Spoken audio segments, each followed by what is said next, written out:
questions that you've come in already loaded, wanting to have some insight. I've got a Bring it. Okay. Good. Better than No, because after yesterday I was like sitting there taking notes like, oh, I'm gonna ask all these questions. So yeah, Right. hopefully this will not be the hideously awkward situation. That being said, you are a fantastic, charismatic public speaker. Where did that come from? There's a mail order from a policeman. Oh, excellent. Okay. You just get a little kit. And Self-addressed stamped envelope. 1995. It's funny because I was actually discussing that because Krista made a relatively similar comment about it. My father is a Presbyterian pastor. Yay, way to go. I'm on home turf. But what that means was I got to spend every Sunday for about the first 18 years of my life watching a really good public speaker.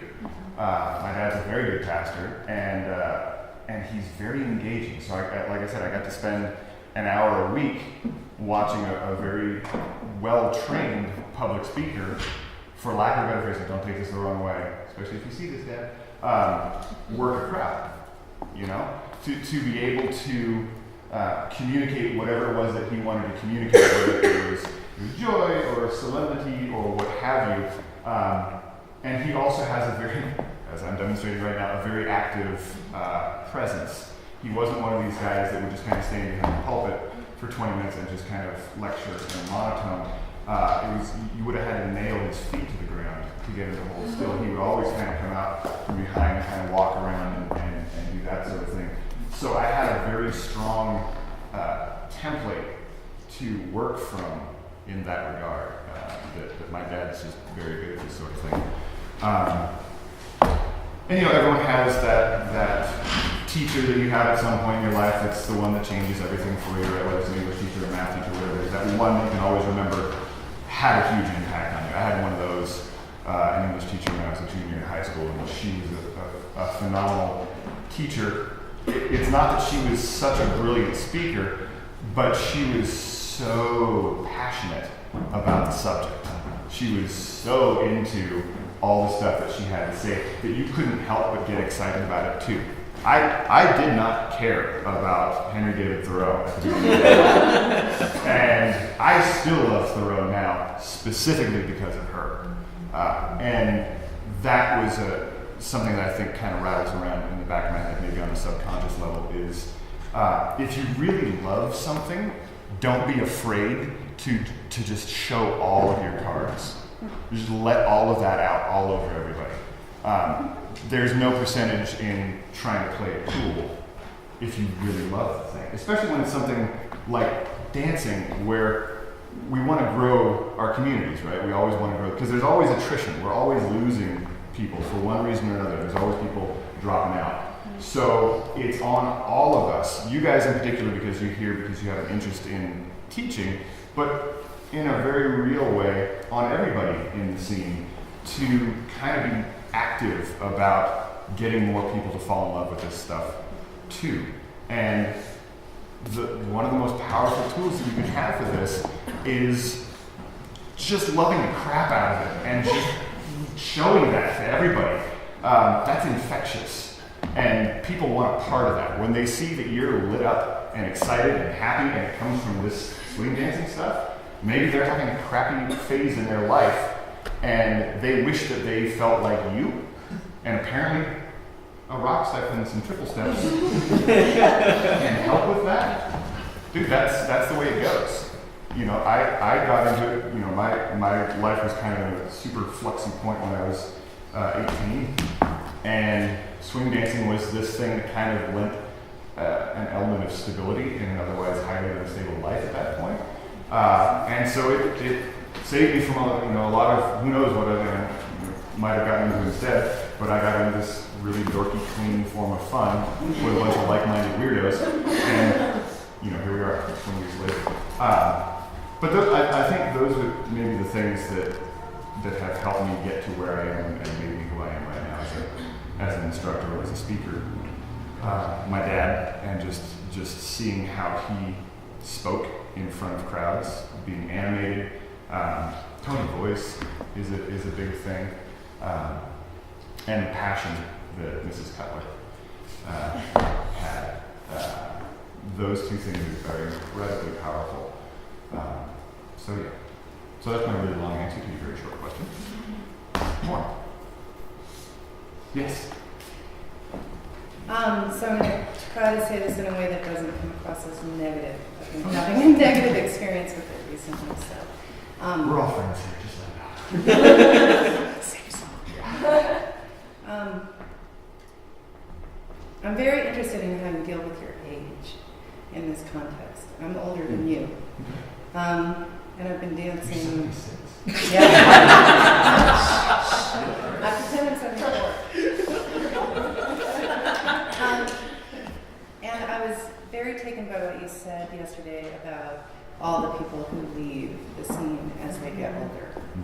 I am not the only person over 40 in this room or in a lot of these rooms, but I very much feel the weight of it.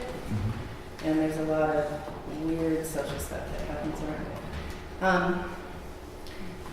And I've just started teaching beginners, and a lot of them are older. And I feel very attached to helping them get comfortable.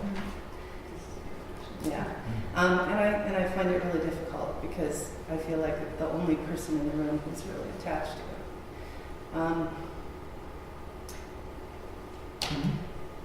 So let's just leave it at that. Sorry, it's been tough recently, and I'm feeling like I very much want to change this in the community, and I have no idea how. So there you go, all my cards. The fact that it is on your mind and a priority for you is the majority of the battle won already. The fact that this is a thing that weighs on you, that you want to work on and find a solution to, that's most of it. Far worse would be that no one was aware of it or addressing it or thought that there was anything to it. So that's a good, you're already in a good place, in spite of tears. You're in a good place. I'm a crier. Well, this dance has changed things for me. I love it, and I hate it that there's social pressure around it that keeps me from wanting to come, or keeps me from wanting to ask people to dance. And I'm pretty brave, so I know it's there for other people. I watch it, and it pisses me off. It gets my mama bear into play, and I don't want to take that out on everybody around me, because that's not going to get me what I want. But it's heavy. It's a heavy burden. I'm just going to say, so I'm just thinking off the top of my head. If it were me in this particular circumstance, I would probably start addressing this in a very kind of abstract sort of way. As I'm teaching classes, I would find moments in the course of the classes to sort of mention how great swing dancing is because it attracts all different kinds of people, all different age ranges, all different ability levels, and it's such an open and welcoming community that everybody dances with everybody, whether or not that's actually happening. Okay. If you can treat it as though it were, you plant the seeds in people's minds of, oh, should I do that? You know, if it's the younger dancers who have been naturally gravitating to people in their own age group, when you just present that as an idea, then it's a tiny little seed in their head. And maybe the next time they're at the dance, they'll go and ask somebody that isn't a part of that. Because I think what happens most of the time when we get this sort of stratification, whether it's through age or whether it's through skill levels, and there's lots of different ways that the scene gets divided up, for better or for worse.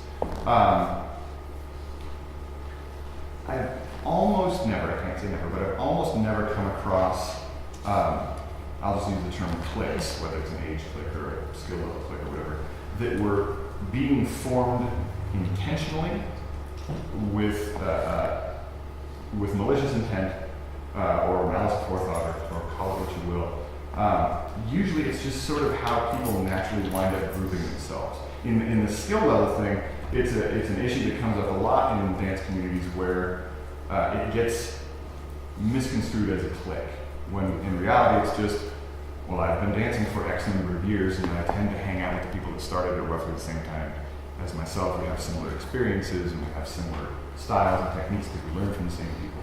And then the generation that's younger than us have a different set, and the generation that's older than us, so we kind of stratify ourselves that way. Age kind of has the same thing, that the younger, chronologically younger dancers may group themselves together almost by default. But again, being able to really emphasize over and over again how great swing dancing is, because this is really egalitarian dance where everyone gets to dance with everybody and we all get along and we all love it. Because that actually was my experience. Because when I started out, this was well before the swing revival, right? Which, for the record, was a glorious time. Don't let anybody tell you otherwise. There's a lot of people that want to kind of poo-poo the late 90s and early 2000s and be like, it was so much crap, the bands were horrible. Some of them were, that's true. But there were some amazing bands, there were some amazing dancers, and we all owe our current scene to that little supernova that happened. Because prior to that, it was an incredibly small fringe culture. I mean, it was, when I first found my group of friends that got me into swing dancing, I genuinely thought that it was 12 of us in the world. That's not a joke. Because this was way pre-internet, so you couldn't just go online and find hundreds of people that were like-minded and see where they were going. It literally wasn't there. So it was the 12 of us, and we exchanged telephone numbers. Remember telephone numbers? Those. And we would all, scour the newspaper to find out where there was some band that might play swingable music, and then we'd call each other up and see who could go. My point is, it was a very small group of us. Damn, how did I get to this point? And then the swing revival thing. I totally derailed myself because I got all nostalgic. What was I talking about? Your inclusive community and how. Right, thank you. So it was myself and my dozen cronies. And a bazillion senior citizens. That's who I grew up dancing with and learning from. And we would call each other, hey, there's a ghost band playing at the Garden Grove Women's Club. Ghost band meaning lots of old musicians, like guys in their 70s. I did not make a term up. This is a legit term. I swear to God. We either said that or called it an old man band. And ghost band I actually prefer. We love these bands because they played all of the swing era greatest hits. Begin and Begin, 1 O'Clock Jump, In the Mood, Little Brown Jug, all these things that I still have a soft spot in my heart for. But we would roll into one of these places, and it's usually the dance starts at 4 in the afternoon. So we can all go to dance. So it was love because maybe only 4 or 5 of us could show up to this dance, and we, us little flock of kids would be in the corner doing our really crappy dancing. And there were 2 groups of old people in the room at the dance. There were the ones that hated the fact that we were there. And that was fully half of the room. They were grumpy because we were crap dancers with no sense of body awareness or floor craft. We were just all arms and legs and elbows. And damn it, I'm 90 and I'm here with my wife and we just want to have a pleasant time cruising around the floor, and would you please just leave and give us our room back? And the other half of the room, there were just tickle pink, as they would have said, that the young kids are into this stuff and that maybe the dancing that we love isn't going to die. And so they would just kind of dump all the information and moves that they could on us, and we were just trying to assimilate it. So the culture that I came up in as a dancer really embraced the older generation. And this is the funny thing about it, because I think this is kind of the crux of what you're talking about. there's the young generation dancers that are all fire and energy. And then there's the legit old timers, and that is a term of strong affection in the dance community. We say old timers all the time, and that is a phrase filled with love. And then there's kind of this middle ground of people who've been around for a while, but they're not old enough to be revered as an old timer, but not young enough to be considered young and hip. So we're just sort of this, like I'm hoping that I'm just like a couple of years away from being an elder statesman. I'm holding on to that. The same thing is true, by the way, like in the tap dance community. When you're a tap dancer, you have your young lion phase. It's true in the jazz music world too. Young lion, you're all full of energy and ideas, and everyone loves you. And then there's this long stretch of like 30 or 40 years in your career where you're not young enough to be cool, so you're just kind of that guy that hangs around and does gigs and stuff. And then somewhere along the line, somebody rediscovers you, and you are a revered veteran kind of thing. So the trick, I suppose, for you is trying to cultivate a sense in the community of age really shouldn't matter at all. It just, who gives a crap? I never did and I never will because of the culture that I grew up in as a dancer. I used to run a dance that we had quite a few dancers that would show up in their 70s and 80s, and we had a bunch of kids that were in high school. And by God, they danced with each other, and they loved it. The old timers like dancing with the energy of the young kids, and the young kids were like, sweet, this guy can really move, because he's been doing it for 60 years. You know, he may not actually have footwork anymore. Body, right? It's true, like, we've all seen the guy. There's one at like every wedding and bar mitzvah ever. He can hardly walk, but he'll get out on the floor, and the girls will still line up to dance him, because the dudes can still lead stuff. Body, this is nothing, but but it is really important. What you're concerned with is really important, because it is something that I love about this dance, that it is a dance that is not a respecter of age, color, creed, what have you. What matters, as Frankie Manning loved to say, was, can you dance? And not even can you dance well, just can you dance? We just want to dance with you. I don't really care. To make sure that is possibly the core value that gets instilled in dance communities, whatever dance communities you guys are here representing, that really needs to be a fundamental. All we care about is, can you dance? Do you want to dance? And do you want to dance well? You know, in other words, in a way that is not physically harmful to the people that you're dancing with. You know, but you can do that if you are a teacher type, and this is for all of you. If you are in front of a group of people as the teacher, they will respect what you have to say. They will take what you have to say to heart. This is an important piece of information for all of you if you're interested in teaching. You will be emulated in every way that you could possibly think you could be emulated. You will be emulated. People will watch you, and they will listen to you, and they will say what you say. They will think what you ask them to think. They will dress the way you dress. Yes. For better.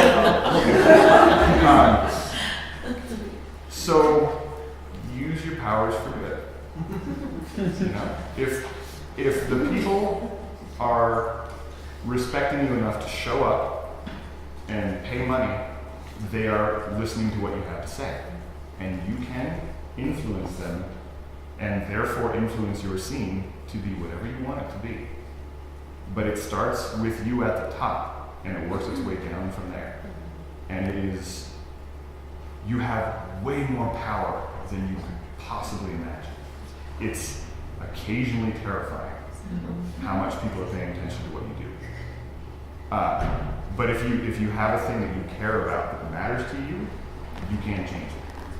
Well, I can change it with the people I'm teaching. Uh-huh. I don't know about my colleagues. I mean, I love thank you for letting me bring it up in this Of room, course. because I'm hoping it changes minds here. But, you know, I would like to be more instrumental in the community at large in terms of making it more inclusive. I think there's a lot of stratification or even just weird social stuff that happens around around the teachers. Like there's a wall that's very difficult to cross that I've experienced, and I think I'm particularly aware of it because I'm a sensitive kid, but I'm sure I'm not the only one who experiences it. Just a little mouthier than a lot of people. I don't know how to, except going right at it. I don't know how to start making change happen at that level. I mean, sure, I could influence students. I've been teaching in other contexts, and I'm familiar with the phenomenon you're talking about, but Can I ask you a question? yeah. What do you mean by the law? Like, teachers or? Between teachers and students. Well, I'm a brand new teacher. I don't consider myself even part of the teacher world yet. Are you talking about flex of advanced? Yeah. Dancers? Yes. I find people very difficult to approach. And that's pretty honest. So I feel nervous that I've said that out loud. I will give you an equally honest and slightly nerve-wracking response. So, I moved to Seattle 7 or 8 years ago from Southern California and ran into a radically different dance culture there. Radically. The dance culture in Southern California had always been and continues to this day to be ridiculously welcoming. California. Was this atomic? Where did you dance? All over the place. I mean, everywhere somewhere. my dance DNA is all over Southern California. That sounds terrible. It does, doesn't it? Yeah. Sounds dirty. My disease, no, that's no good. No, we know what you mean. Yeah, okay, I'll keep going. Ridiculously welcoming. The dance culture in Southern California, if you walk in and you're the newbie in the room, you will not play the ball. There are so many people that their joy in going out for a night of social dancing is to find the new dancers and make them feel loved and welcome. I know, right? So cool.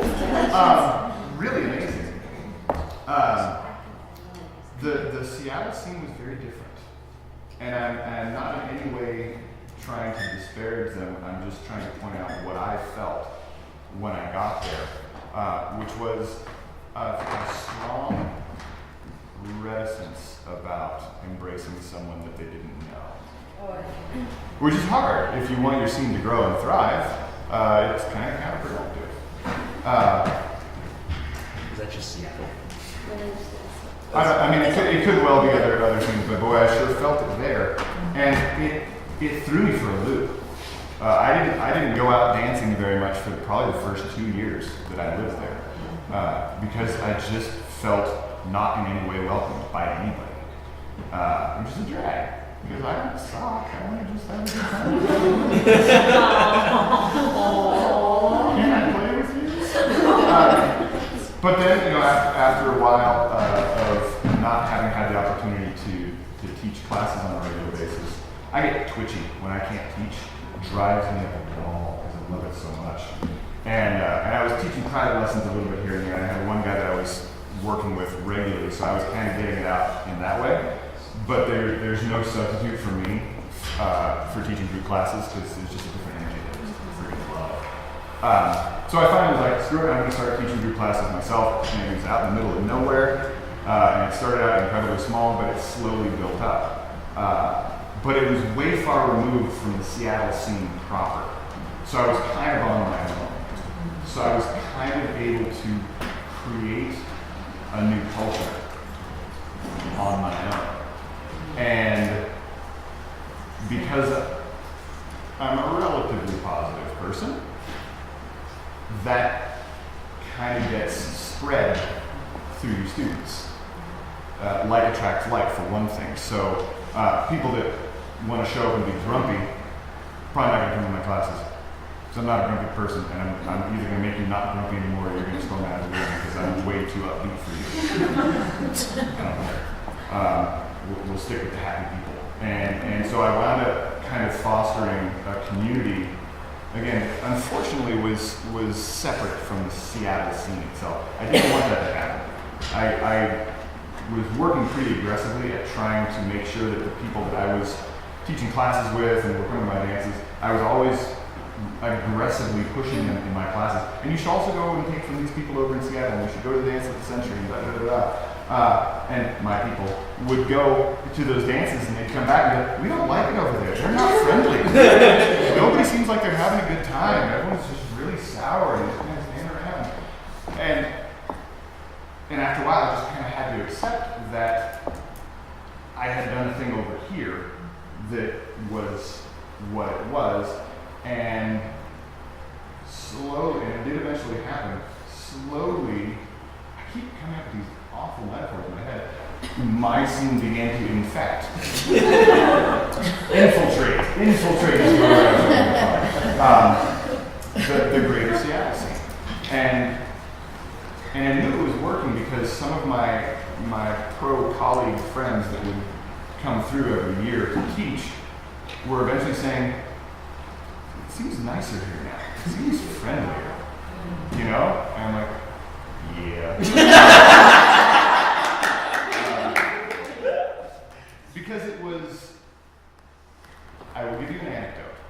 And I think I mentioned this to you at one point when we were talking about some things, but I had a friend of mine come up to visit me in Seattle, and she was a phenomenal dancer. She was a champion collegiate shack dancer once upon a time, great dancer. And she happened to be in town for work for a weekend, and she wanted to hang out and we could dance. I was like, great, there's a dance on Sunday night at the Century Ballroom. We'll meet up there, we'll have some dances, it'll be great. So she got there, I showed up about half an hour later. What was one thing and another? And I finally found her in the ballroom. I was like, hey, how's your night going? She's like, not very good. And I was like, really, why? Because this was still kind of early on in my stint in Seattle. I hadn't really started teaching classes or infiltrating or changing things yet. So I kind of was aware of the cracking socialness of Seattle. And here's my friend experiencing. She's like, I'm not really having a very good night. I'm like, why? She goes, well, I just got turned down 3 times in a row. What? I was like, really? And she said, yeah, the last guy that I asked to dance, he said, well, you know, I haven't seen you dance yet tonight. What?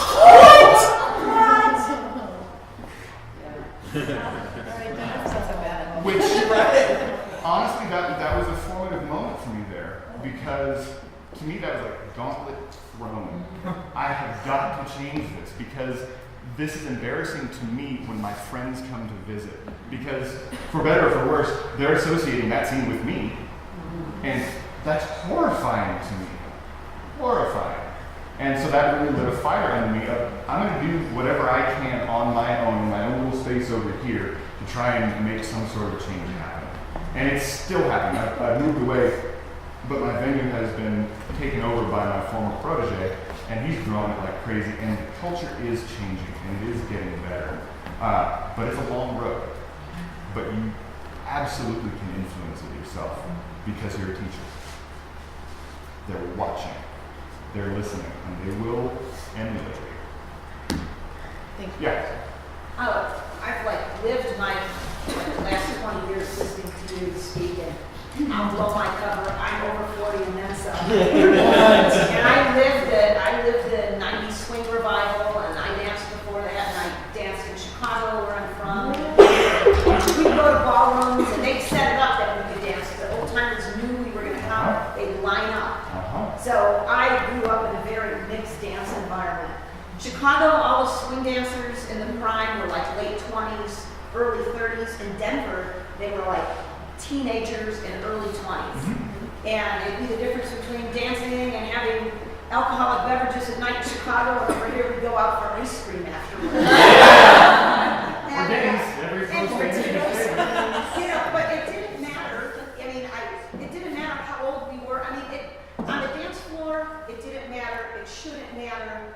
And it doesn't matter. Sometimes where the life changes come in, you get older, your life changes. You have different kinds of responsibilities. You go to school, you end up getting married, whatever. So sometimes and this is what I go through, is I've, been dancing a very long time.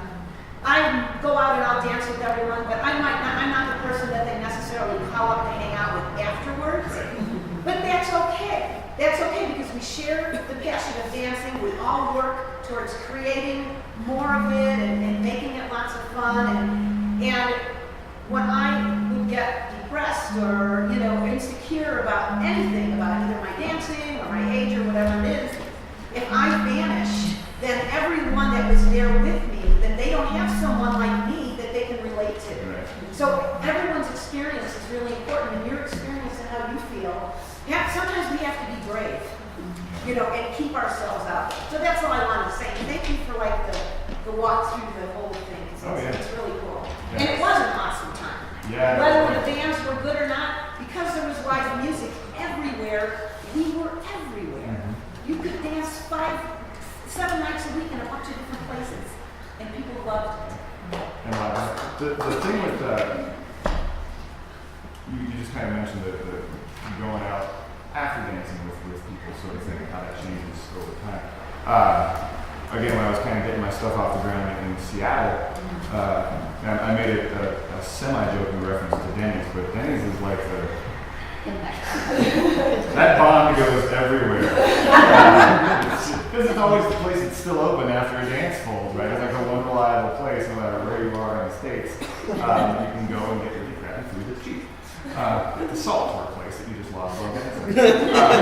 So I did that for years as a dancer. Finish your dance, and you go to Denny's, you go to IHOP, you go to whatever. When I was getting my stuff off the ground in Seattle, I was substantially older than the kids that were coming to my classes and my dances. And in the early stages, they'd be like, hey, we're all going to Denny's. And I'm like, yay! And I would go with them. Was it a little weird? Yeah. But I did it anyway because it was part of helping to create a cohesive scene. And it was important for me to be involved in that at the beginning. Later on, when it kind of had its own momentum and it was big enough, like Friday night dance wraps, and it's like 1:30 in the morning. I finally kicked everybody out, and there's a few stragglers in the lobby as I'm closing up shop. And they're like, hey, we're all going to Denny's, you should come. I'm like, no. Yeah, you know why? Because I did the Denny's thing for like 15 years. And if I can never have another wounds over my hemi, I'm okay with that. But you guys go on ahead. Because it is part of you guys bonding and forming a scene and loving on each other. I don't need to do it anymore because, and this is the thing that I always had to point out to them, I was like, well, you guys got here at 10 o'clock and you danced for a couple hours and now you still got juice. I started teaching at 6. I've been here for almost 8 hours now. Sleep sounds awesome to me. But the bonds had already been built there, so it wasn't a problem for me to kind of bail out and duck out and actually get sleep. But at the beginning, it did matter. It did really matter for me to be involved and help form those bonds. Yeah. I'd like you to talk a little bit more about that, if you would, in terms of community building beyond. It's like there's the Denny's, after the dance, but especially like in my community, a lot of the older people, they're done when the dance is done, they're out of there, right? So, what are some other things? And I don't know if anyone else has any feedback on this, like other things, other ways to build that sense of community off the dance floor as well. I know Krista's really doing an amazing job, it seems like, inviting people out before and after and coffees, but what's your take on that? What are some ideas? The bonding activities for a dance community frequently skew towards the late night stuff. Everyone's done with dance and let's all go to Denny's or let's all go to so-and-so's house and keep dancing, whatever, blah, blah, blah. And that, again, kind of does slightly remove the quote-unquote older generation who's like, no, kind of tired. Yeah. So the first thing that comes to mind for me is, organize like daytime dance, Lindy Bombs somewhere. If there's an opportunity for everyone to get together somewhere in town, and just set up a boombox. Are they still called boomboxes? Bluetooth speakers. Set up a jumbo. But you know what I mean? Like set up things where the dance community can come together. Where, speaking honestly, the late night-ish or daytime-ish factors are no longer something that's going to preclude a group of people, right? Something like that. Yeah. Down here in Colorado, hiking and camping sure. You know? Absolutely. Yeah. Any sort of an event that is, I would try to still make it somehow peripherally dance oriented. Like if there's a way that you guys can go for a hike, but at the top of the peak, set up your speakers. Take a crap load of pictures of you guys having a great time at this spot. That would make me want to do this. That would make me want to be involved in that community. Something like that. Yeah. Another thing that I found out especially with like college kids or like in a metro area where not everyone has a car, is carpooling to dances. Because you're like in a car for an hour with everybody. You're in a company, you know each other really well. Absolutely. I agree 100% with that. Yeah.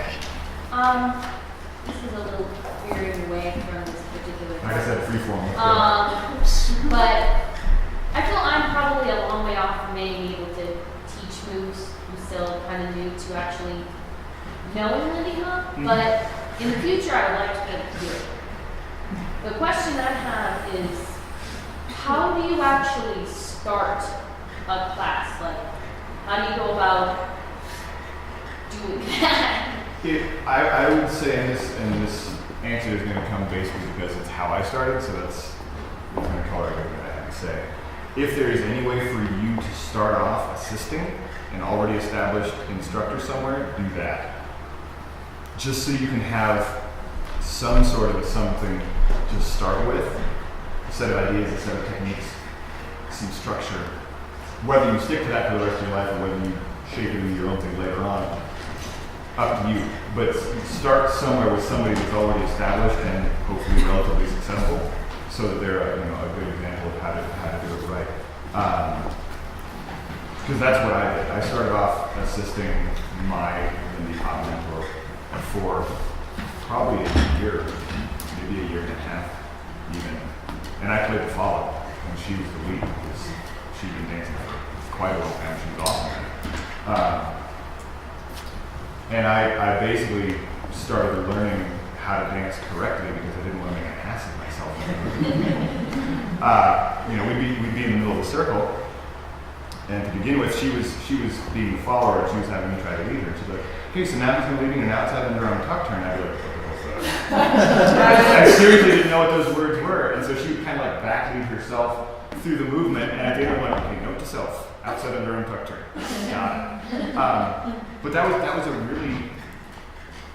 a great way for me to learn a whole lot of stuff about how to teach right off the bat.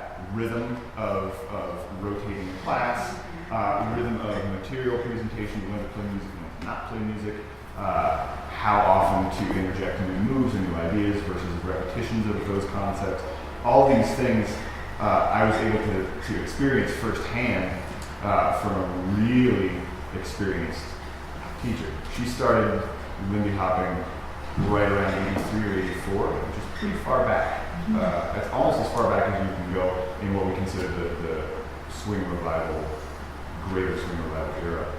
She did her master's thesis for her dance masters on Lindy hop, and went to New York to study with Frank and Manny for X number of weeks or months or whatever. She was legit, and she's still one of these like best kept secrets. Her name's Audrey Wilson. If you're ever in Orange County, let me know and I'll hook you up with a private lesson with her because she's still just phenomenal. But I started out with her, and that gave me an awful lot of material to work with right off the bat. Did that answer your question? Yeah. Yeah. So, I'm wondering, after your talk last night, and then talking about teaching, as a social dancer, you go to a class and you're kind of just thrown into this pit without a whole lot of education about what it means to be social dancing. And I'm wondering how important it is not only to teach beginner students how to dance, but also how to be a social dancer. Incredibly important. Massively, hugely important as far as I'm concerned. When I was teaching serious classes on a regular basis, which I haven't had the opportunity to since I got back to California, but when I was doing my stuff in Seattle, I taught 4-week series classes. So in Lindy level 1, Week 1, week 2. Week 3, the last 20 minutes, I had everyone come out of the circle and have a seat, and I taught through basics of dance etiquette. I didn't make a big production out of it. It wasn't going to be anything heavy. It was the stuff that I did a little bit yesterday of, like, walk out on the floor, have a dance, make eye contact, don't run her into people, walk her off the floor. If someone asks you to dance, generally speaking, try to say yes, because it's social dancing, not anti-social dancing. But it really mattered to me because, like you said, these people show up cold. We all, we've been at this for a while, so we have learned, sometimes through osmosis, sometimes through trial and error, how the behaviors work in the social dance community. But if you brainstorm community, it's bewildering. Is there a way that I'm supposed to ask someone to dance? Because, like, anybody do Argentine tango? Yeah, there's that whole thing about how you ask someone to dance, where you have to, like, make eye contact with them, and they have to make eye contact back, and then you have to start walking towards each other until you finally take your embrace. Thank God we don't have to do that. That scared the crap out of me, and I like Argentine tango, but that's a daunting piece of the social puzzle in Argentine tango to a lot of new people. But there are, some things that are similar in the swing world where people just come in and like, I have no idea how to even ask someone to dance. So that's why I go through the little song and dance. Would you like to dance? Use your words, and then out on the floor and the whole thing. Because otherwise, you get those guys that are like, that's all you get. So it's a subject that I'm passionate about because it's always been a part of my teaching. I've always taught dance etiquette, and I have had so many people over the course of very many years come back to me and go, that was some of the most useful information I ever got as a dancer. It was that 20 minutes that you did on week 3 of my dance career of how to go about these things and how to navigate this faintly bewildering and probably terrifying new world that I suddenly found myself stumbling into. Yes. Okay. Thank you. Teaching is obviously something that you do that's incredible, and I think if you're an outgoing person, it does come a little easier. But for me, I know I'm outgoing, but I always try to make everyone feel a part of the class of whatever I'm teaching. And even though I'm outgoing, I still struggle because there's maybe 1 or 2 that won't make that eye contact with you because it is their first class. Right. So how do you just make everyone feel included and make everyone feel like they're doing a good job? Because there are some that are like, man, I'm not going, I can't even do it. Right. But I still want to encourage them to keep Right. them coming back. Right. How do you do that? First and foremost, you just gotta keep hammering away at it.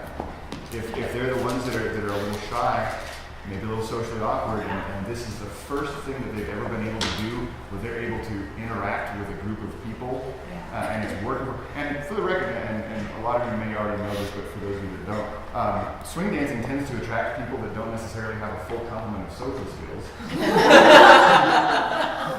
I say that with love, but I also say just being dead serious, it works for a lot of people that are in that state because it provides a structure. That there are codes of behavior that they can eventually understand and learn, and it gives them a way to interact with people that they can't in the rest of their lives.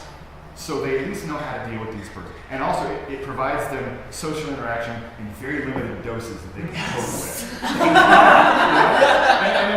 it's not like, these are people that they could never go out to a bar with a group of their friends because it's 2 or 3 hours of nonstop small talk and interaction.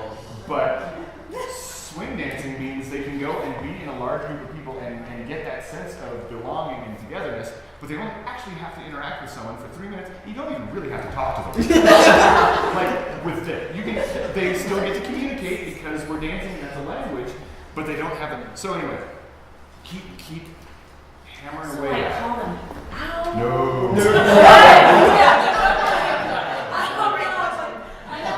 There's some people that I'm like, yeah, we're getting it, we're feeling it, and then there's the shyer ones, and you're like, you can do it, and I don't want to embarrass them. Right. Brittany, I think some of them you just have to leave alone, and that's actually the biggest comfort you can give them is to say you're welcome here, non-verbally, you're welcome here. I'm not gonna pick on you. I'm not going to make eye contact with you until you're ready. Okay. Yeah, But and you're still welcome. I would even add to that, the one little thing that I might do is, on their way out the door, be like, really glad you came today.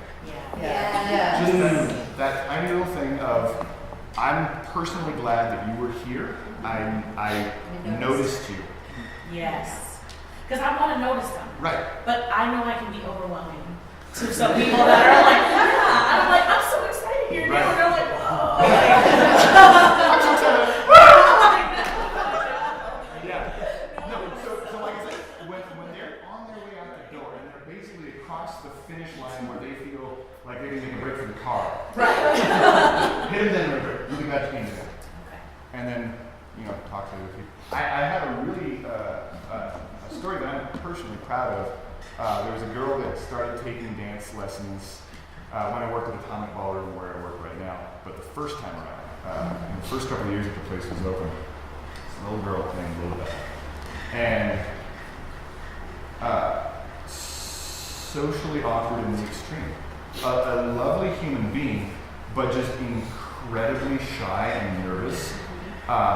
To the point where any time that I took her into closed position for like East Coast basics, the trembling was severe, like just shaking like a leaf.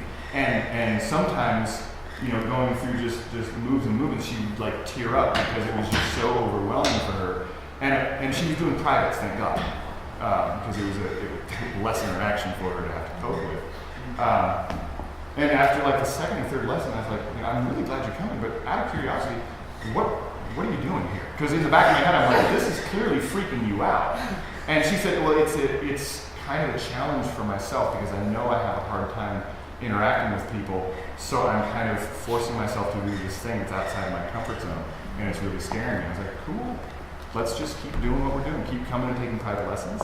And after several weeks, and maybe a couple of months, I did start kind of going, you should really, you're good enough now, you can come and take one of the group classes, and you'd actually be better than everybody in the room, which is a reassuring thing, that sense of I won't look silly or foolish to all these people, because that was part of the piece of the puzzle for her nerves. You'd already, and that took a little while. She said, no. And then at some point, she showed up for one of the group classes. And so that was a step. And after she'd been taken with me for maybe like 6 months or whatever, it was like, you should try learning Balboa. I was like, no. Because personal space issues were a huge thing with her. So like I said, even like in an East Coast closed frame, she needed all of this space. But I kept kind of nudging her. Not a lot, but just every now and then I throw it out there, you really make a good bell dancer. I didn't know if she would or not. But I figured that it would help her in her goals. And finally one day she came in for one of her private lessons and she's like, what are we going to do today? And I was like, I'm going to teach you the Balboa basic. And she just froze and it started to well up. And I was like, all I'm asking is just let me do this with you for an hour.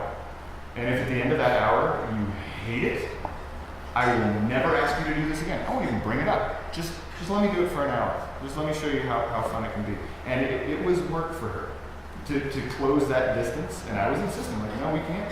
I'm not going to let you get away with an open position bow. I'm going to make you do this thing. And she's trembling and freaked out. And at the end of it, I was like, what did you think? She's like, I don't like it. I don't like it at all. I'm like, cool, no big deal. And probably 2 months later, she came in for a private. And she's like, can you just bow? Because I didn't push it. I set it out there and backed away.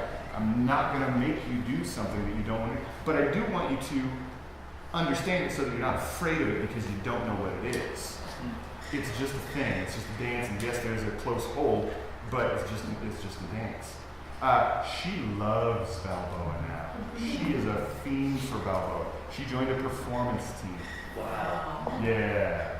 So this stuff changes lives. Change mine. Change yours. Probably changed everybody's in the room, to be honest. Some to greater or lesser degrees. But it completely changed her life. Night and day. And to be able to be a part of that, to be the vessel that you get to transmit this really cool activity that can genuinely revolutionize somebody else's life is the most amazing privilege I can possibly imagine. It's just the most amazing thing. Just to watch a group of, and this is my biggest joy in life, to take a group of absolute beginners and take them from 0 to 1. To me, is the quantum leap. Far more important than taking someone from 9 to 10. 0 to 1 is infinity. Right? That is the magnificent thing. To take a group of people that walked in that were not dancers, and when they walk out, they can, whether they will or not, they can legitimately say they are now dancers. You have given them a skill, a whole skill that they can go as far as they want or not with it. But it's a paradigm shift for those people. It's amazing. Really briefly, before I take other questions, I did want to kind of jump back to something that I had mentioned several minutes ago about the influence that you have over people when you're a teacher. Please take this stuff as seriously as you possibly can. Because I'm not kidding about you will be emulated in every way that you can possibly imagine. You will be observed in every way that you can possibly imagine. I mention this because one of the places that I started swing dancing is Disneyland. They still have dancing to live bands every Saturday night, and it's been that way since 1958. Wow. Walt himself set it up.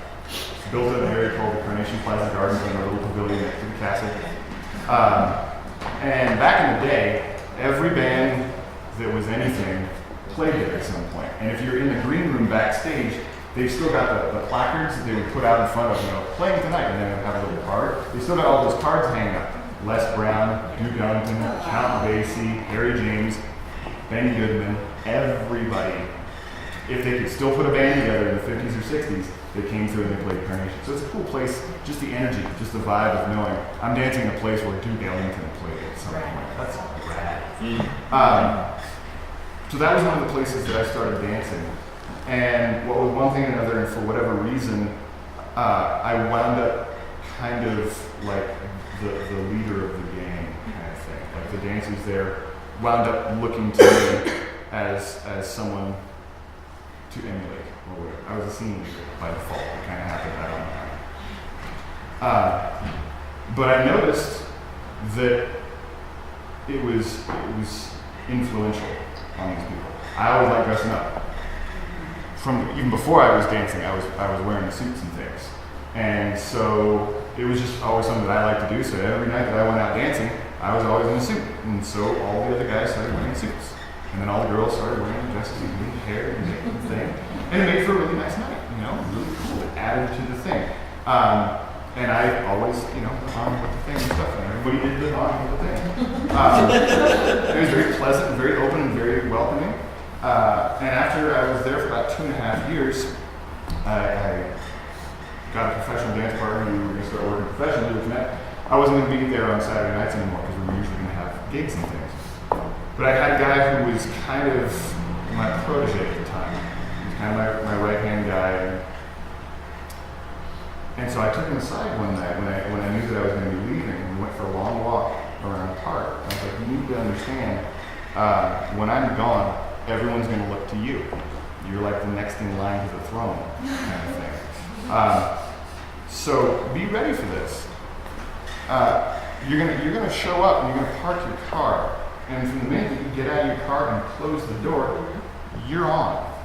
Because there could be any number of dancers who are walking in at the same time as you, and dude, they're watching you.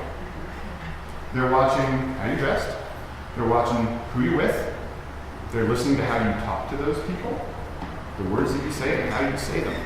They're watching you when you get to the dance, who you choose to dance with, who you choose not to dance with. And they will make their own assumptions about why. Whether or not they're right or wrong, you need to be aware of the perceptions that people can have about what you're doing. All these things matter, so be ready for this. And I left. And I came back maybe a year later or something, because we were booked to do a performance at Disneyland at Carnation. And we went there and we did a little show, it was great, and then after we were done with the gig, we just went out to social dance. And here's my guy and his group of cool kids. Literally sitting on the dance floor, just blasé, hanging out.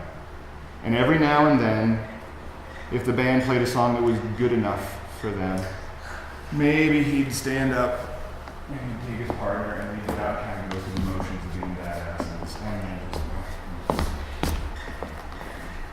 and not dressed up. Not that that really matters, but it was a thing that I noticed.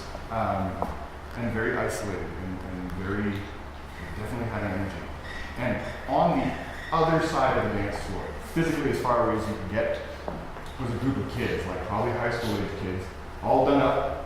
You know, the guys they are in like crazy loud suits and the girls are in their little dresses with the hair done up, and they are dancing off-road. Just really, really, really bad, like yank and crank, you know, style dancing. So I went and danced with them. Nice. Because they were having fun. And at one point, one of the cool kids came over, girl, and asked me to dance. And I was like, yeah, sure. And we get out of the floor and start dancing. And she goes, why are you over here with these people? Why are you dancing? They're such horrible dancers. I was like, because they're having fun and you're not. I don't want to hang out with you because you look miserable and these guys look like they're having a ball. So I would rather hang out with them. And FYI, if you don't like the way they're dancing, help them. How hard is this? You go over and be like, hey, you guys are clearly having a good time. We have some cool moves that maybe you'd like to learn. You mind if we show you? Get in that way. Do something. Don't split your scene. There's like 50 of you. How can you split that? But it was a really hard moment of realization for me where I had handed this thing to this guy and he just totally dropped the ball. And he let the pedestal that he was on go to his head. And he did not use his powers for good. And it absolutely broke my heart because it had been a beautiful place with lots of really fun dancers, but more than that, very welcoming, very friendly dancers. And he killed that. And it's never fully recovered. It really kind of breaks my heart. But be aware that you could be the flip side of that. Whatever you want your scene to look like, be that thing. You want people to dress up? Dress up. I did in Seattle. And Seattle was not a dressy up kind of place. But this is what I'm comfortable with. It's not a facade. This is not a put on that I dress this way because I think that this is how everyone should dress. This is just, I just like suits. I like the way I look in a suit, so I'm gonna wear a suit. But then other people wear it, and then the girls dress up to a similar level. And we all know this, I think. When everyone dresses up for a night of dancing, it's a better night of dancing. For whatever reason, it's just nicer. You move differently, you think about it differently, you put a little bit more effort into what you're doing, and it just makes for a better night. I'm not saying you have to, but maybe you should. And I was a happy, upbeat, positive person in Seattle, and that wound out into the scene that way. You can do these things. Just get it in your head what you want it to be, and then do that thing. And it'll happen. Because people will listen to you, people will watch you, and they will do what you do. Yeah. Here, Yeah. just while you're on that thought, that reminds me of that statement that I wanted you to make. Oh, yeah. This vaguely relates to what we were talking about in the social dancing talk yesterday, but it's also important with this.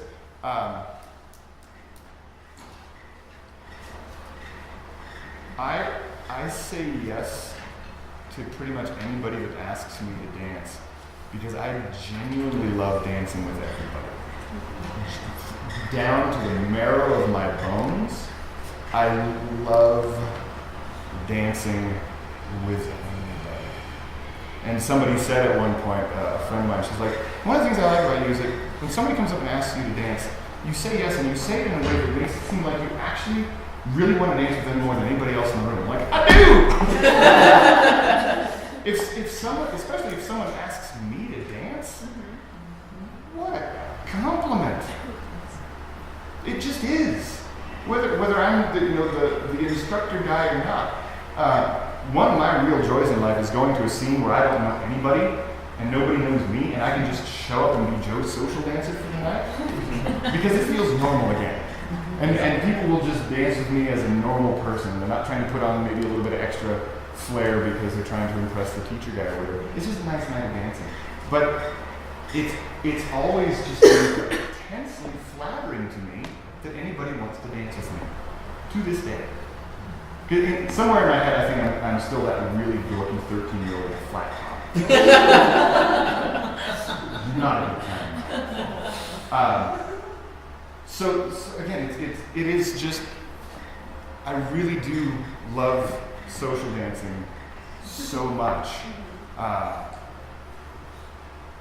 It just comes out. Is that more or less what we talked about? Yeah, Am I you're just missing saying something? it's not a put-on. It's not a put-on. Yeah. And I heard second or third hand from a friend once that somebody had said in reference to me, I don't really believe that guy. I don't really believe that he's as happy and upbeat and positive all the time as he appears to be. I'm like, sorry, I really am. This is seriously me. I really love the crap out of this, of the dancing and the teaching. And it's not a put on, it's not a facade, it's not a gimmick. Nothing else I'd rather do any time of day, any day of the week. And I think everyone in this room actually probably feels the same way too. And this goes back to one of the first things we talked about today. You just gotta let that out.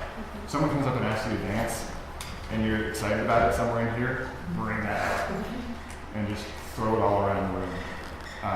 It matters, and people will see that, and they will emulate that as well. Man, if you love it, let it out. Shower room. I love everything you're saying, and I like wanting you my best friend. This is so fantastic. Thank you. Seriously, and I have a question that follows up with Brittany. So I think Brittany, you and I are very similar. Like, we love dancing. We're so excited people are dancing. We want to tell them this and want to get them going. But one of the groups that I'm really aware of and very concerned with reaching and making them feel comfortable are sort of the boyfriends who are dragged along. Oh God, I'm here. Because like you were saying the other day, we definitely want leads. We want people to be comfortable, and I want the girls who desperately want to dance more than anything to be able to come back and dance and to be their scene as well. And so I would really like for you to speak to that and give me some ideas on how to really help them and feel comfortable and encourage without freaking them out and panicking them. Yeah, the leads that are like, I'm here because I'm on a girl, I'm happy. Yeah, but I want them to, they're clearly there, which is an astronomical step. You're saying the step from 0 to 1. This is like -20. Right. That's so much bravery on their part to be there, and it's so exposing for these. And I say guys, it's girls, but it's mostly guys. And I really focus. I really want them to feel comfortable, and so I'm looking for ideas on how to improve that and continue that. I will give you a specific example, and it might actually involve someone that people know. It was news to me. There's a show on TV called Storage Wars. Yeah. Okay, I've never seen it, but apparently it's a thing. And there's a guy on the show that's their buyer. He's kind of a big guy with a goatee, kind of a dude. Anybody remember his name? I can't think of his name, which is particularly embarrassing when I get to the rest of the story. Let's call him Kevin. Kevin's girlfriend called Tom and Ballroom and said, I'm going to set up some private lessons for him for his birthday. And I got the gig. And I got this weird phone call from the ballroom going, we have a student this afternoon, and it's really hush-hush, and we have to do it up in the loft because they don't want other people around because they don't want there to be a thing. I was like, all right. Okay. And so I show up, and they're like, oh, it's and they said, Kevin, whatever, from Storage Wars. I'm like, oh, I've never seen that before in my life, so this means nothing to me. Which is probably a good thing because I didn't give a crap. I was like, oh, it's a big dude. And his girlfriend, and it was a surprise, which is not necessarily the best way to go about it. You gotta dance. Throw him under the bus. And he's a big, like, manly man kind of guy, and so I had to kind of acknowledge that going in. And how how am I going to make this work? Because she was all, rainbows, kittens, and butterflies about the whole dancing thing. Exactly. And he's like, but I had a half an hour with him because it started out with a sample private. Daryl, thank you. Look at you. Daryl and Kimber, thank you. His girlfriend's name is Kimber. What I needed to do in that first half an hour was let him understand that this could be cool, right? And that took a little bit of effort. I had to do a really quick read on this guy, what his attitude was towards dance in general, what his attitude was towards his girlfriend at the moment. Because he was definitely there under duress. This was not his comfort zone at all. But I gave him just a 6-count basic, outside turn to open, outside turn to close. Nothing fancy, nothing heavy. But at some point when I put a song on, he made a comment about the drummer.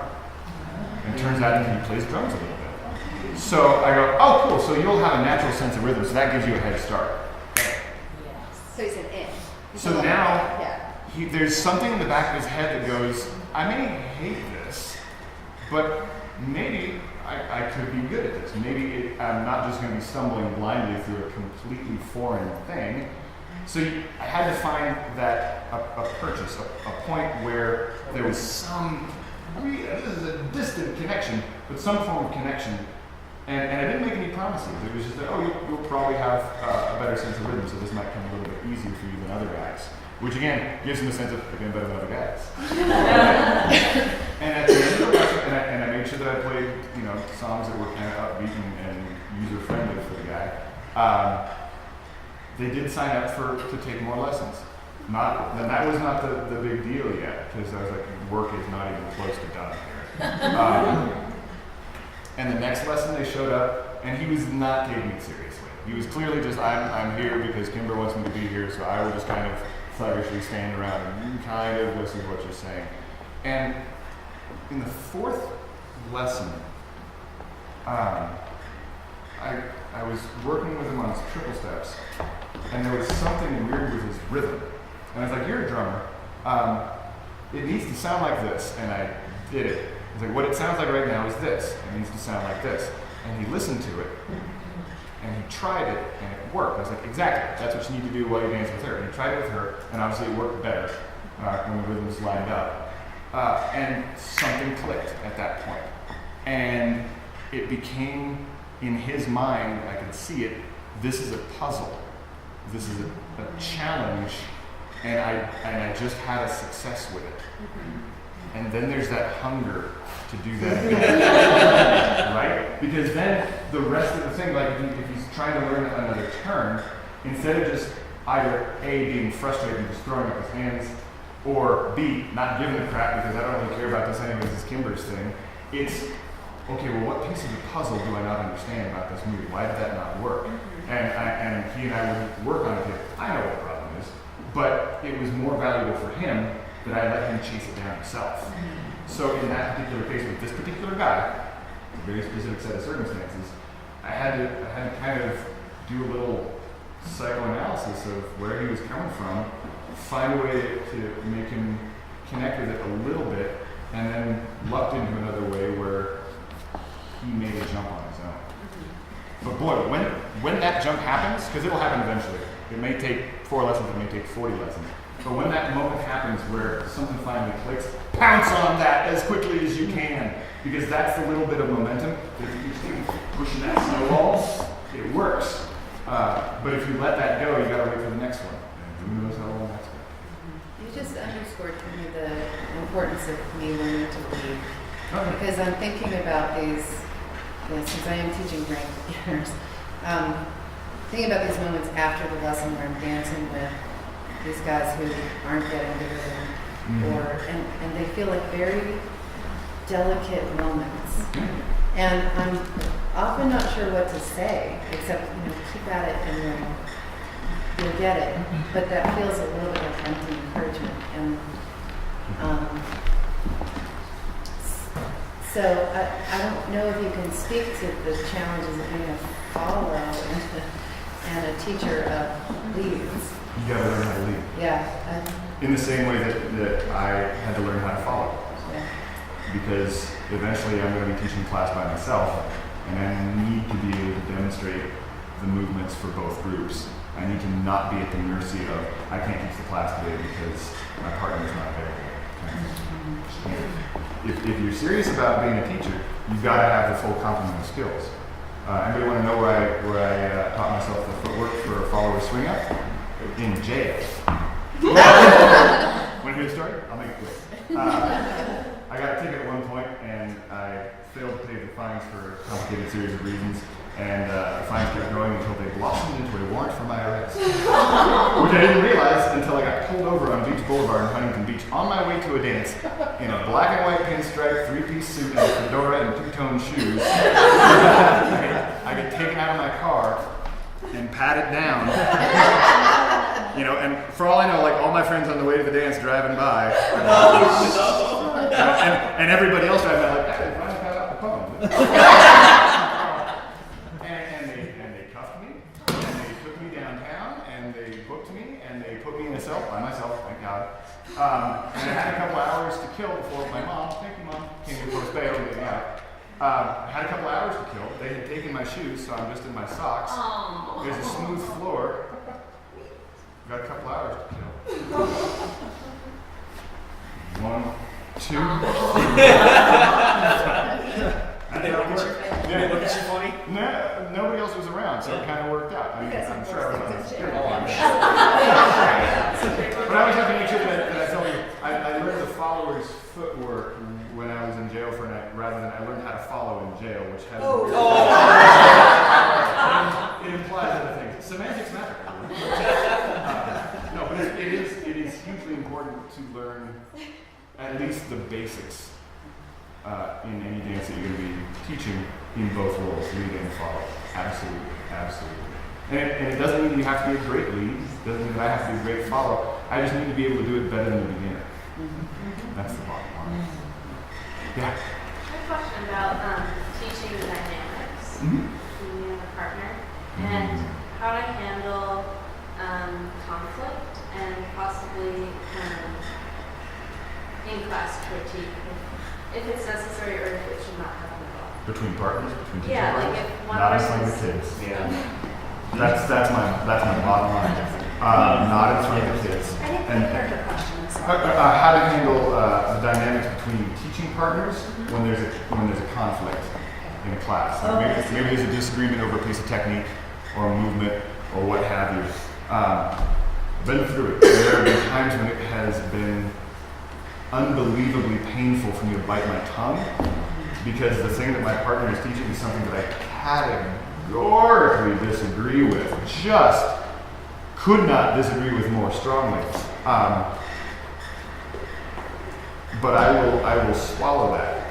And then after class, maybe we'll get together and be like, you said this thing. And why? Because that is like 180 degrees from what I think. And then be ready to listen to whatever their explanation possibly is, and then either accept it or disagree with it and go, next time that we teach this, can we massage that around into something that's more acceptable to both of us? Or you have to just kind of go along with that person's theory. Because if nobody got physically hurt by it, maybe I just have a weird bias about a thing. I just got a personal thing that I just need to suck it up and go, that's just me. But there was a teaching couple many years ago, and they were phenomenal teachers, but boy, they would bicker in class all the time. And they were teaching at a big dance camp, and they spent most of the first day at the camp just in bickering mode. And everyone was just really weird and uncomfortable about it. And it was the evening dance that night, and then classes started the next day, and like right out of the gate, they start picking on each other again. And in the back of the auditorium, you hear one of the students go, "Mom and Dad, are you going to fight again?" Which was funny, and everyone got a chuckle at it. But that was the level of weird and awkward that produces in a room. And if people are tense, they're not 100% devoted to learning. So I would infinitely rather suck up my own pride or my own issues with whatever the thing is, again, as long as it's not physically harming someone, for the sake of peace in the classroom, and like I said, deal with it after the class with my partner then. Or if it's really bothering me and I'm afraid that it doesn't need to be addressed right away, to be like, why don't we put on a song and let you guys kind of social dance and practice the stuff that we were just working on. So you put on a song, and you kind of saunter over to your partner and be like, what the hell was that? That really freaked me out. Well, that thing that you just said with the behind the back and then pull up, that's really but it's so important to kind of present that united front to the students. In my opinion, it's critical because it enables people to relax. And when they're relaxed, they can absorb more. It's part of why I try to keep things funny.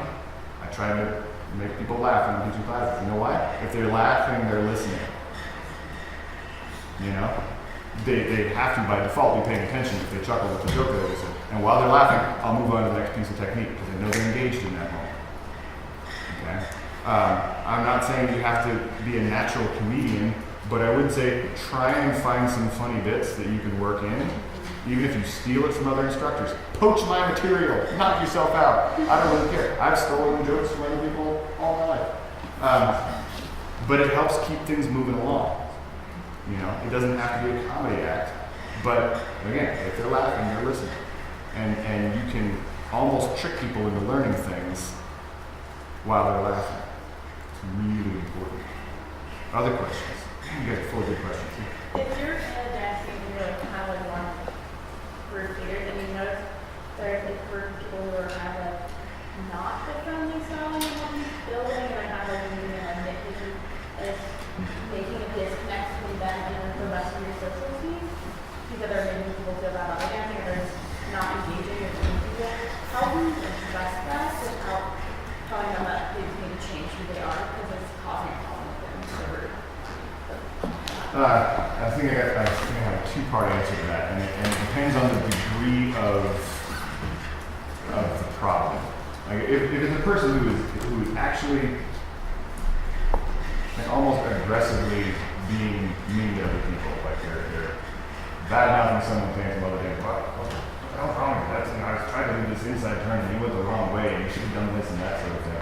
Because there are those people out there, God help us. That's something that I would actually pull that person aside and be like, just so you know, this is not a thing that is generally done in the social dance world. We don't correct people on a social floor. We don't offer advice at a social dance. We're all just here to have a good time. You know, so try to save that for if someone books you for a private. If they're just sort of a sullen, sulky person, I'm just going to try and kill them with kindness.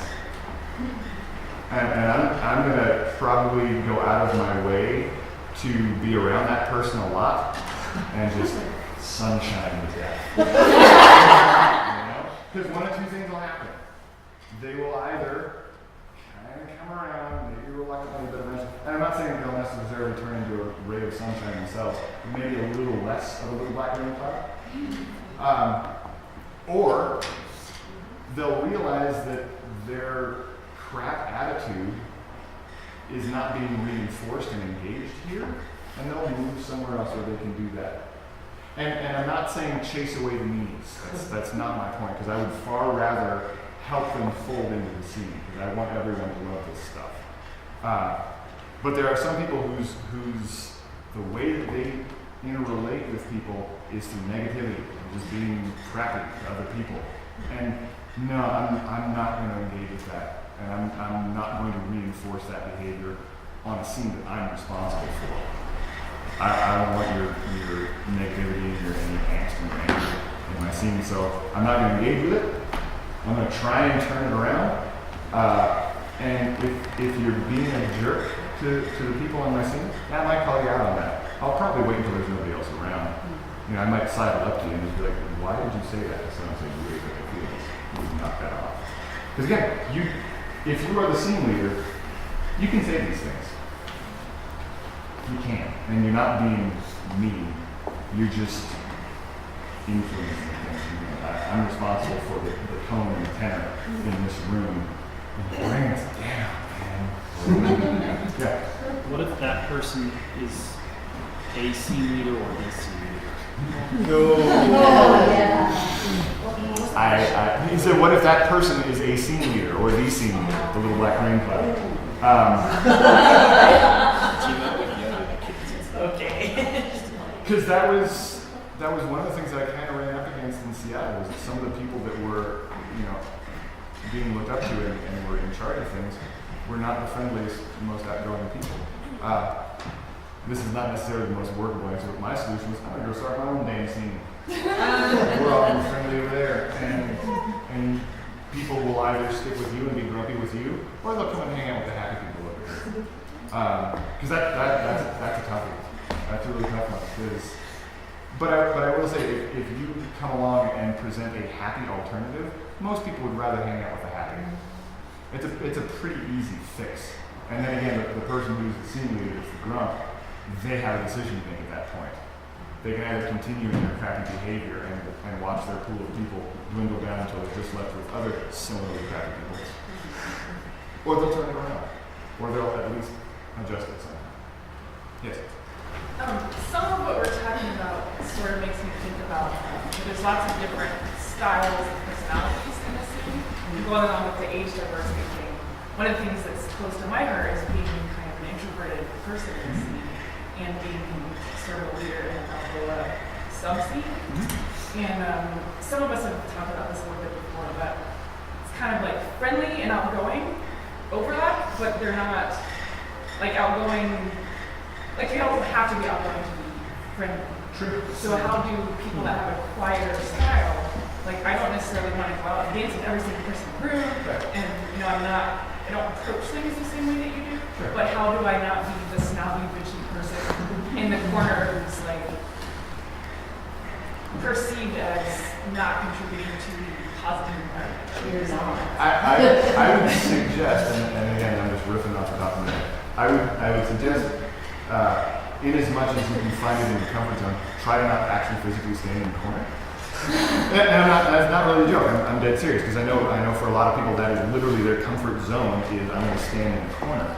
But if you are wanting to help influence your scene and be a part of it, you have to figure out a way to stand maybe against the wall rather than in the corner. And again, in as much as it is possible for you to do so, smile. And you don't have to approach everyone and aggressively try to dance with everybody in the room. But just making sure that you are at least presenting yourself as someone who is available to dance. And when someone comes and does approach you for a dance, that you're accepting happily. You know what I mean? And this is hard for me to talk to because I am a situational extrovert, which is a phrase that I stole from Mike Myers, by the way. He was I'm stealing it here. he was in, Yeah, right. I like this. I'm right this way. and yeah, somebody said, you're an extroverted person. He said, no. He said, my wife has a phrase that I love. She says, I'm a situational extrovert. That's me. In circumstances like this, I'm highly extroverted. I'm happy to be around everybody. But if I'm not on the clock, so to speak, the way I spend a day is I'll go to the local Barnes & Noble and curl up in a chair with a book for the whole day. And I mean, from the time they open until they kick me out of the chair, in which case I will usually buy the book out of guilt. But that's I'm not always this guy. And when I have days off, I tend to not hang out with anybody. I'll go see a movie by myself. I'll go walk around by myself. I'll go do the crossword by myself. I'll go to Disneyland by myself. But then when I'm here, it just brings it out. Because it's just like, I love this stuff so much and I love the people. So if there's a way to kind of cultivate that for yourself, that maybe you are generally speaking an introverted person, but if you really love this, try and let that influence you to maybe find some more extroverted facets of your personality. And I'm not saying that I think that you're going to suddenly turn around and be super outgoing to everybody. But I think that we can adjust things for ourselves if we want to in our behaviors. We don't have to always be at the mercy of our core nature. We can work around that. Yeah. And then, I think for some people, part of the things that is we have our personal perception of ourselves. And we usually carry around our own personal baggage of all the things that we wish that we could fix. And we usually spend most all of our time concentrating on those things. I know for a fact I can name hours of things I would like to fix about myself. But sometimes when I need a recharge of how to interact with other people, I'll sometimes find somebody that I really knowingly trust, and I trust their judgment, and I ask them, what do you see out of me that is a positive, engaging aspect that I'm not seeing right now? What am I doing that is good? What could I do differently? That's awesome. And there's a lot of things that I don't even realize even exist that people will say.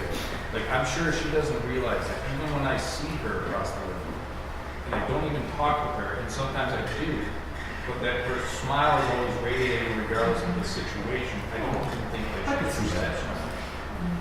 Like, to me, it doesn't matter if she's talking to everybody, the energy that she's giving out is automatically relevant.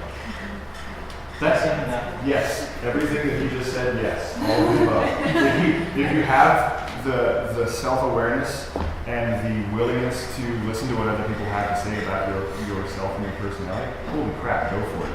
That's amazing. That's the equivalent of filming yourself dance and then going back and watching that in order to self-assess. Hard, possibly uncomfortable, but ultimately massively beneficial. I think that's brilliant. Absolutely. Yes. So I would like to steer this talk a little Sure. bit because I think a lot of the people here are novice teachers, maybe have no experience at this point. I'd like to hear a little bit about the nuts and bolts of teaching, like how you plan, how you structure your classes, when you rotate, how you play music, etc. You mentioned those things already.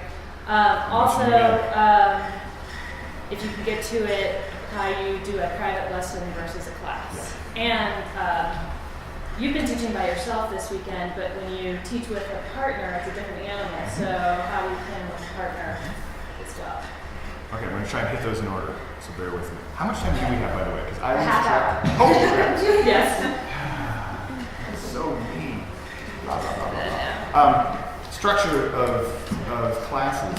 If you have the ability to set up series classes, and that's the route that you're going to take, you need to start weighing things like, well, do I want to teach a 4-week series? Do I want to teach a 6-week series? Do I want to teach an 8-week series? There are benefits and drawbacks to all of those.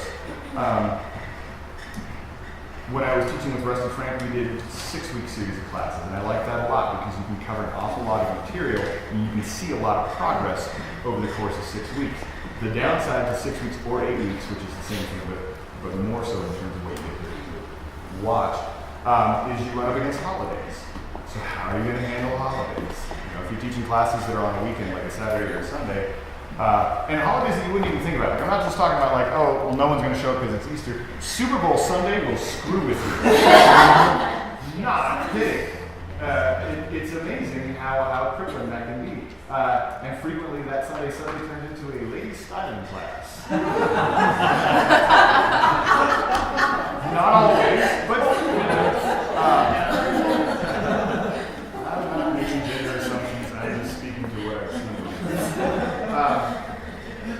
When I was in Seattle, I wound up doing 4-week series classes, and here was my logic for that, and you can take this however you want to take it.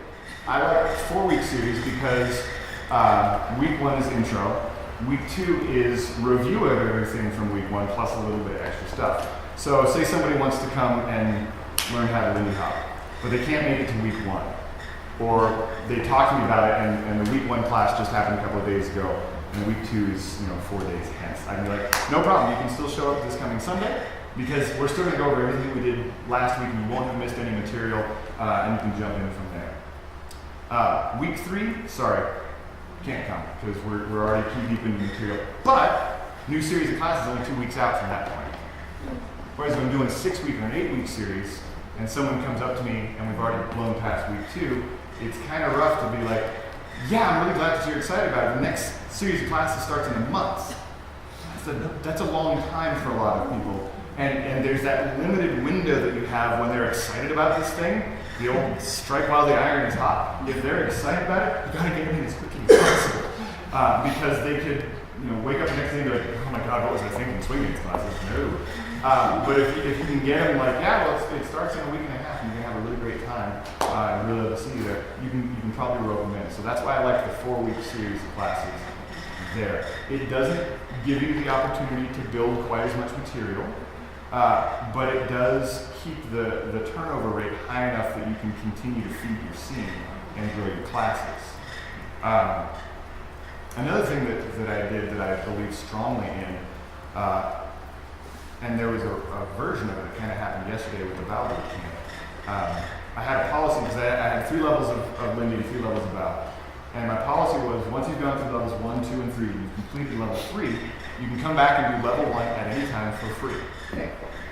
And my logic was this. At that point, those students are generally ready to kind of go back and revisit their basics again anyway, because they usually need a little bit of a tune-up. And it helps them to remember something like, oh God, I forgot about that thing, that's really important. But then I got a bunch of ringers in the rotation. I got a bunch of leads and a bunch of follows, maybe just 2 or whatever. But every now and then in the rotation, the newbies that are coming through and struggling because it's mostly the blind leading the blind, the follower comes and rotates through to the guy who's already completed level 3, and they go through a basic tuck turn, and she's like, oh my God, it worked. Oh, that was so easy. It was really easy with you. And then they understand that, oh, eventually this will work really well. It's not that it's not working because it's hard. It's not working because a lot of the people that you're working with are struggling with their own crap too. And it works for the leads as well. A qualified follower rotates to them, and they try to lead that swing out that wasn't working before because the followers are all noodles and limbs. And suddenly this girl's got frame and connection, and it works. And they're like, oh my God, sense of accomplishment, and then they stick around. So I'm still trying to get Atomic to adopt that, but it's tricky because they've got a whole different structure to how they run their classes. But I strongly believe in that idea of being able to have ringers in the rotation. Which again is like the people that were in the boot camp yesterday that were brand spanking new Val got pretty good pretty fast because 90% of the room already knew how to do the stuff. So that was really cool. Yeah. The way I cope with that is I have my intermediates before the beginners on dance nights, and I don't charge them on purpose. Like, they're going to be there. They have nothing to do. I would love for you to stay. I'm not charging them. Yeah. And that instantly always makes it so that people get it faster in return. Yeah. The way that my structure worked in Seattle, just kind of the way things shook out with scheduling and stuff,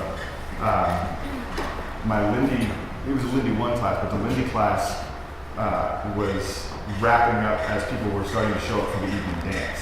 So the Lindy Basics class went from 7 to 8, and there's a little 15-minute break, and then the drop-in lesson included in your evening dance went from 8:15 to 8:45. But people are rolling in for that dance, and they're seeing people learning Lindy Hop and all the joy and all the laugh and all the fun and all the cool moves they get. So it's that same sort of thing where they can see something really cool that's inspiring to them. Maybe they didn't even know that Lindy Hop existed. They just thought that everything was this. That's what they did with their friends. So structure. What else was there?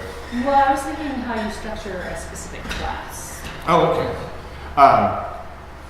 Well, for instance, the stuff we did yesterday, I wasn't going to show it, but I think in the interest of time, thanks for the projector, but I think it's probably going to pass on it.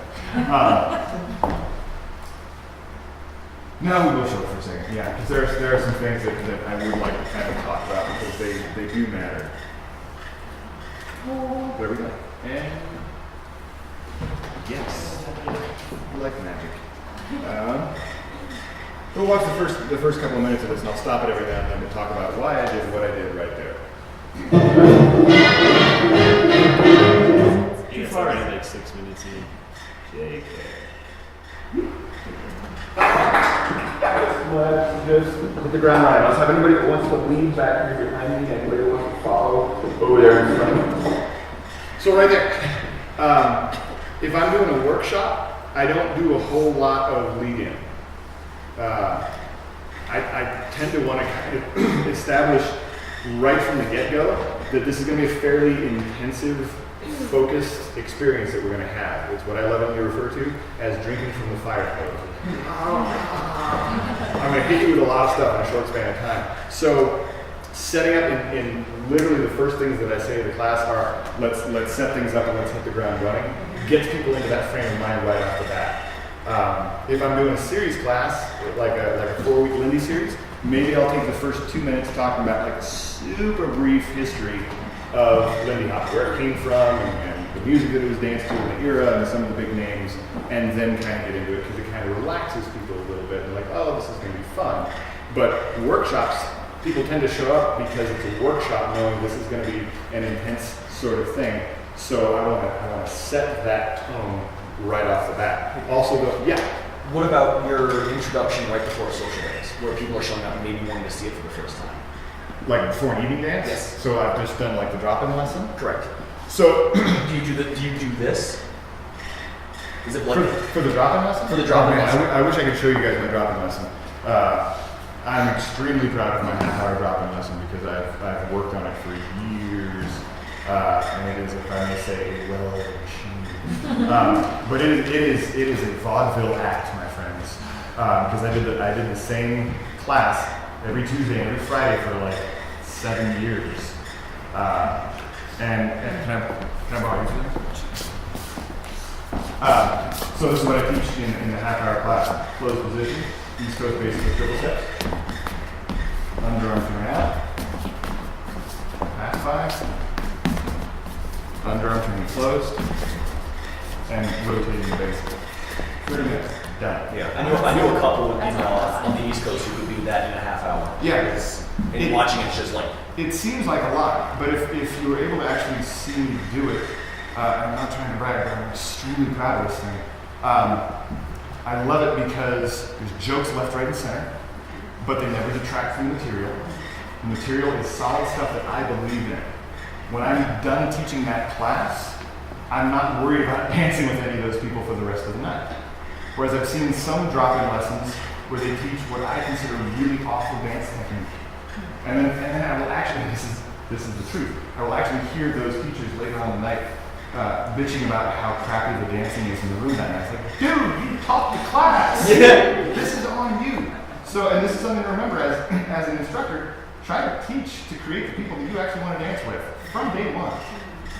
I don't want to dance in single time East Coast all night because I don't think it's necessary. I don't think it's harder than triple steps. I don't. And you can argue with me if you like, but I will win. What about 8 count? Triple steps, I would never teach 8 count in a drop-in lesson. Why? Because I've heard both sides of the argument. The reason that I wouldn't teach it in a drop-in lesson is if I'm Joe newbie that has never danced before in my life, and what you teach me is a swing out, all I can do for 4 hours is a swing out. Which will make me throw up. And I'm serious about this. Even if I was really good at teaching it and I could get a swing out, a circle and a swing out from closed, those are still just swing outs. And that is not useful for someone new. And they will wind up at some point in the night going, this is way too much running around, I'm tired, I'm dizzy, I don't see other people doing just this all night long. And then the questions start to form in the subconscious of maybe the swing dancing thing's hard. I don't understand. They don't get that sense of accomplishment, that sense of joy, of it's working and people having fun with it. East Coast 6 count stuff, not as dynamic in terms of movement as a swing out. Swing out has a little running around each other. East Coast, we're a little bit of a beat, and you can just drift that as much or as little as you want. So it's not as literally physically challenging as 8 count stuff. That's my reason for that. And again, I teach triple steps because it's not harder than single time. It's not. And here's when I made that jump for myself. Because for years, the received wisdom for all of us swing dance teachers was, if you have a group of newbies, you teach step, step, a rock step, step, step, a rock step. Why? Because triple steps are too hard for non-dancers. Triple steps are just too hard. So you just want to start them off with 4 weight changes, and that's much easier. I'm at Atomic Ballroom years ago. They're on an afternoon killing time, and a random dude walks in off the street, comes in, approaches the girl at the desk and says, I've always kind of wanted to learn how to dance, and I happened to be walking by, so here I am. And she goes, cool, what do you want to learn? He goes, I don't know, what do you think I should learn? She goes, how about cha-cha? He goes, fine. Wow. So, yeah. There's that guy. But I mean, he's just he'll go wherever and say whatever. That was just a name to him, cha-cha, fine, whatever. So she takes him out on the floor. She's like, so this is what you're going to do. You're going to go 1, 2. And he went 1, 2. And she looked at me and go, cha-cha-cha. And he went, cha-cha-cha. And I went, son of a bitch. That's a triple step. And he did it because she didn't make a production out of it. She didn't say, now this is going to be kind of hard, but you're going to step 3 times. Because that's really all it is. You're going to step 3 times. This is not difficult unless you make them think it's difficult. So when I'm teaching a 6-count class, after we've done the rock step a bazillion times, we go rock, stop, and say, now we're going to travel this way with 3 tiny little steps.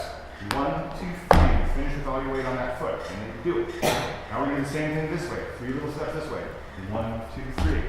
Now go back that way again. 1, 2, 3. Now this way. 1, 2, 3. Bonus points if you can do it smaller. Ha ha ha, but then you do it. Right? So we're not doing the hoedown stuff. This little thing. And I'm like, now if all you ever do are triple steps over and over again, that's the polka. So you just learn to dance for free. Right? Jokes, left, right, and center. But it works. And they get the triple step down. And then you show them how to rotate and do. What I'm saying is, it works every time. Half hour, done. And it's solid material that, again, I will happily dance with any of those moves right off the bat, all night long. Because they'll have, and I even talk about frame and connection. Because you can talk about those things, not in a super detailed way. Don't use jargon. If it's something that is even vaguely dance terminology, strip it out. If you're teaching a drop-in class or a week 1, level 1 class, it's, and I see instructors do this all the time. They will start throwing out, and I'm talking even things like triple step. Yeah, 3 steps sounds so much better. Right? Than triple steps. And here's how I slip it in. You take 3 steps this way, finish the way, and then 3 steps this way, and 3 steps this way, and then I'll start using numbers. 1, 2, 3. 1, 2, 3. Triple step, triple step. And then they hear it, and I didn't say, and this is the term, I just say it. And then it's just associated.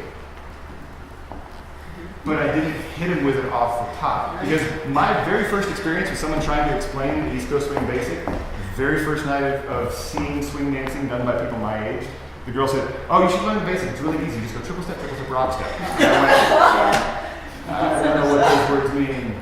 Like, that was just gibberish to me.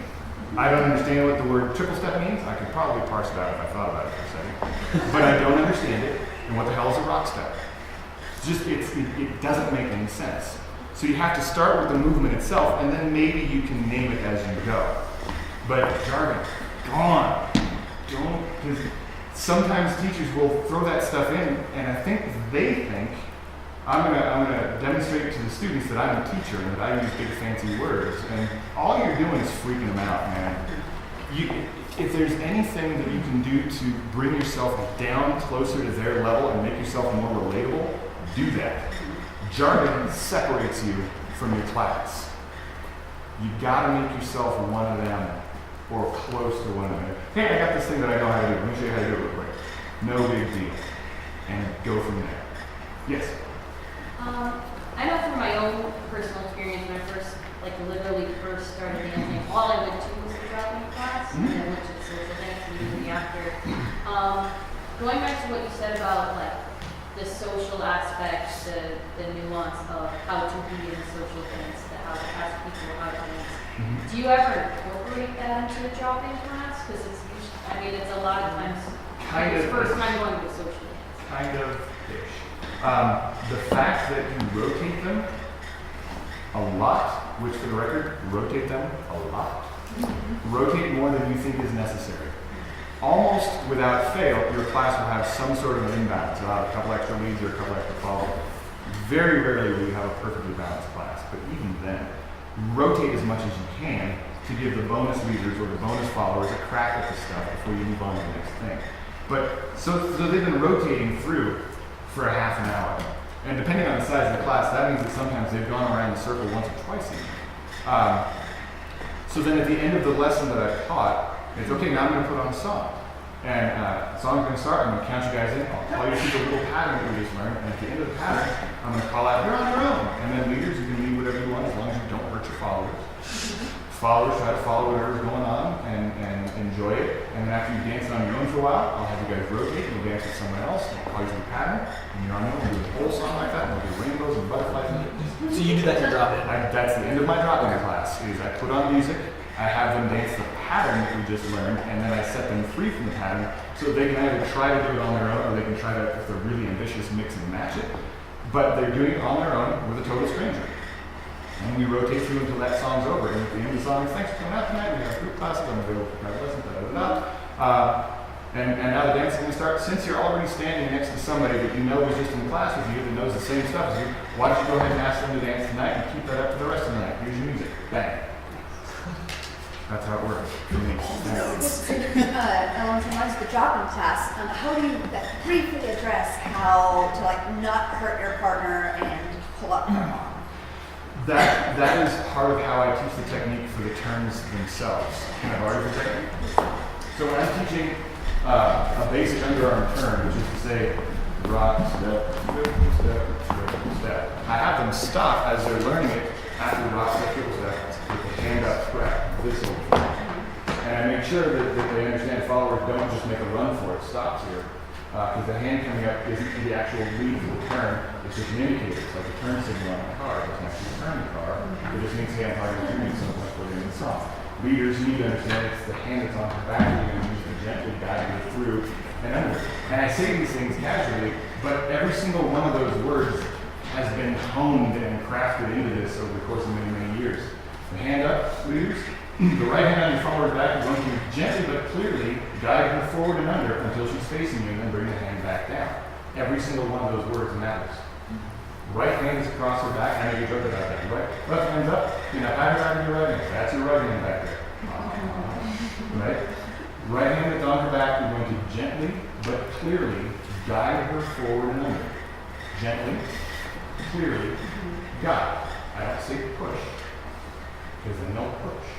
If you say guide, they will guide. And if you let them understand this is just a turn signal, this is what's actually motivating the lead, then they will do that for the rest of the night. And sometimes I will demonstrate to them, leaders, just in case you really think you need to use the left hand that's over the head, I'll demonstrate with my teaching partner. I can lead this turn without that one.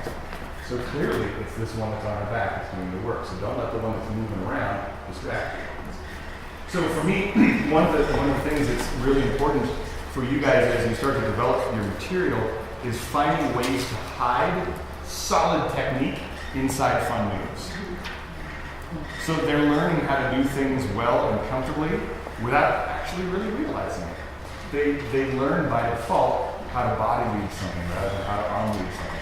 How to pay attention to a point of connection with someone rather than letting their body accidentally lead things around. There are ways to do these things that you have to kind of feel out for yourselves depending on the material that you're teaching and the order that you're teaching it. Yeah? Back to the same order. Oh, and the whole gender thing. Obviously, I don't give a crap who's leading and who's following. And I make that point right off the bat. It's a huge hot button topic right now in the swing dance community. What? Really? Really? Oh God, yeah. Oh, it's all over the blogosphere of gender issues in swing dancing and I'm staying far back from it. But you're talking about followers that take the lead. Sorry? You're talking about followers that take the lead. Is that what you're talking about? Sometimes.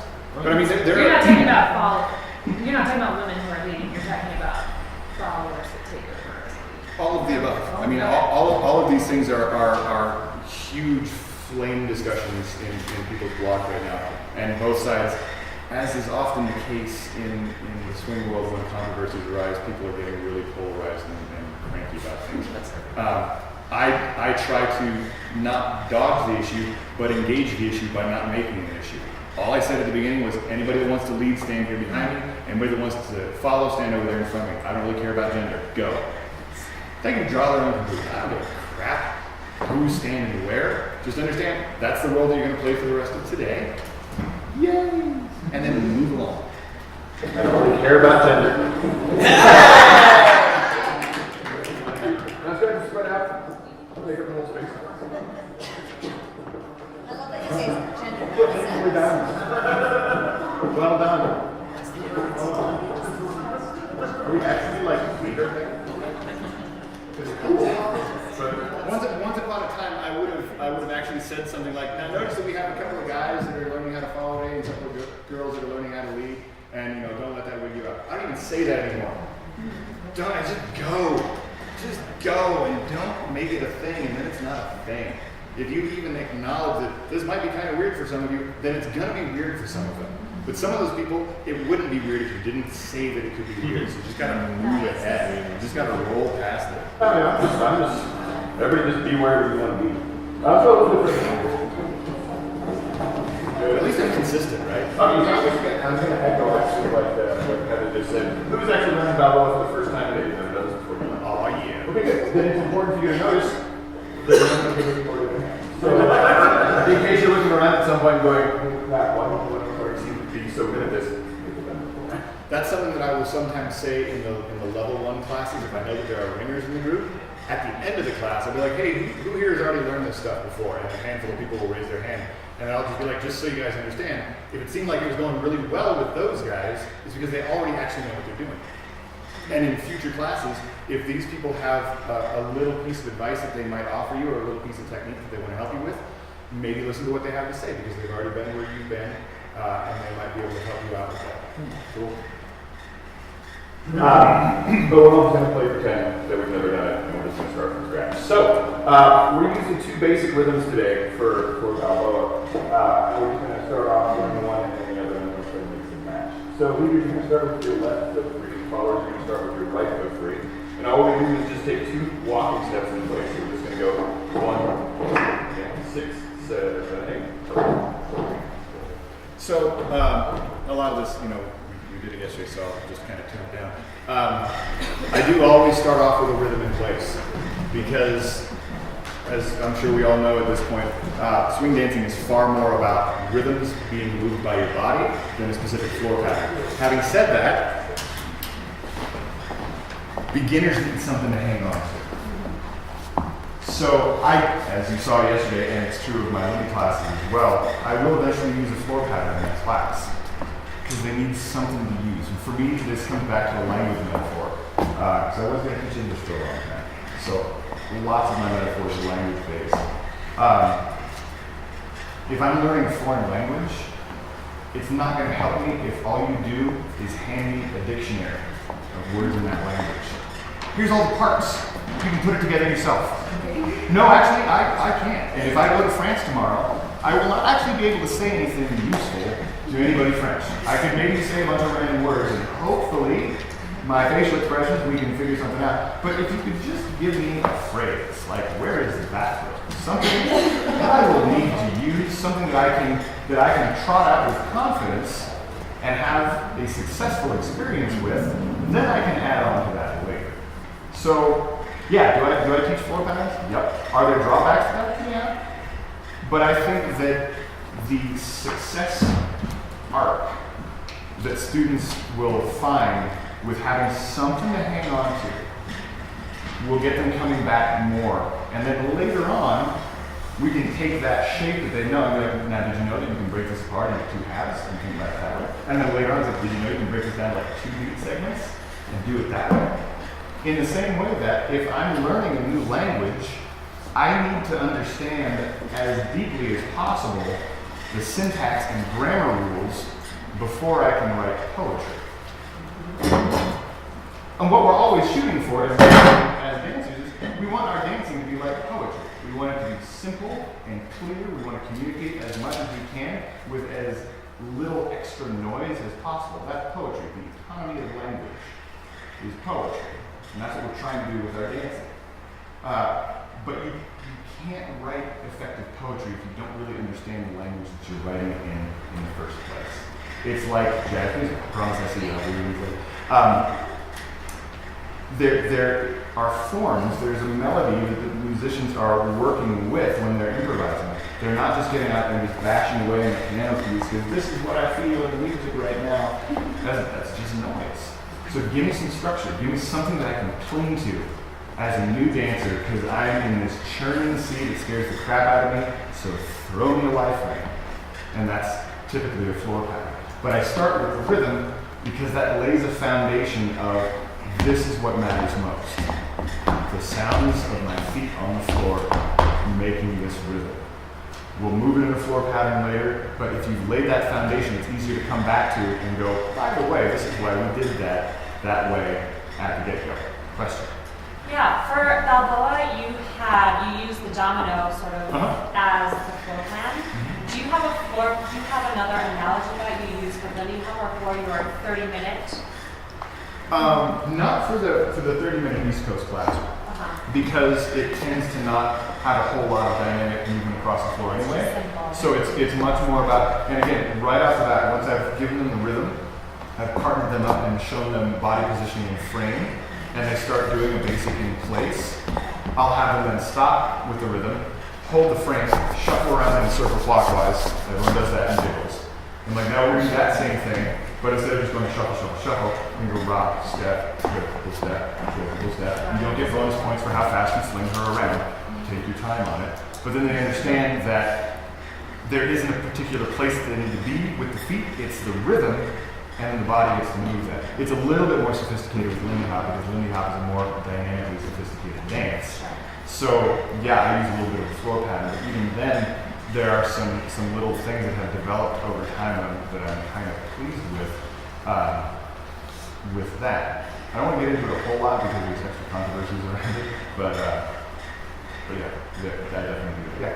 Do you cover pulse in your piano lessons with week 1, day 1? You cover pulse? In bow? No, Do I cover pulse in the? No, not really. I generally try to have a little bit myself in my body. I shy away from talking about pulse, particularly in Lindy, pretty much at all, because I find that it is such a highly personal thing that I would rather they kind of discover it for themselves on their own. If I demonstrate a particular pulse, people are going to try to match my pulse, and I don't use a whole lot. When I do Lindy, my pulse is very minimal by current Lindy Hop standards. Some of my best friends, man, they bang, bang, bang, bang. Fine. I mean, if that's really how you connect to the music, and that's how your body wants to move, cool. But I would rather not put that out there. I would rather they kind of get more familiar with footwork, rhythm, and movement first, before we introduce literally another dimension of movement for them to have to worry about. So, yeah. What do you do with the outliers who just aren't getting it? Oh, God, such a good question. Yes! Because there's always that bell curve in every class. There are the people that are just eating it up, those naturals, which I will talk about in a minute. And yeah, man, there's the outliers, the stragglers that are just struggling. If I see that someone's really having a hard time, I will kind of rein the class back a little bit. I'll put the brakes on a skosh, maybe a skosh and a half. Because everyone else could probably benefit from doing a little slower and focusing a little bit more on their technique. And maybe that just going just a few beats slower is going to put it within the functional grasp of that person. If they're really not getting it, like not at all, like say with my drop-in lesson where we're doing triple steps, rock step, triple step, they're just not getting that at all. Usually at the end of the lesson, because it's only half an hour, I would sidle up to that person and be like, so I was kind of giving a little bit of grief, right? And they're usually like, yeah, the wide-eyed, that kind of thing. Like, instead of all the triple step, you can just do this, and I'll give them single time East Coast. No big. I have nothing against single time East Coast, except that when people learn it first, it usually makes triple steps this unnecessary hurdle for them.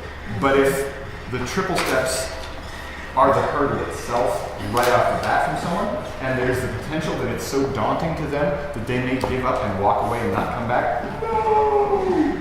Let me give you a slightly more simplified version that hopefully will keep you in the room and dancing tonight and having fun. And you can just stick with that, and then maybe a month, maybe 6 months, maybe a year later, that will be comfortable enough that we can work your way up. The other thing is, and this is not a marketing gimmick, I swear to God, you can sidle up to someone if it's a Lindy class and they're struggling with it and be like, if you want, we can set up a private lesson sometime this week and really hammer this material. That's one of the ways that I usually spiel about private lessons to a class. Is the great thing about private lessons is how you can set how fast you want to work on things. Because maybe the stuff in the class today was too fast for you, so we can go over it a little slower. Maybe it was too slow for you, so we can work a little bit faster. Private lessons can go in either direction as far as the rate of things.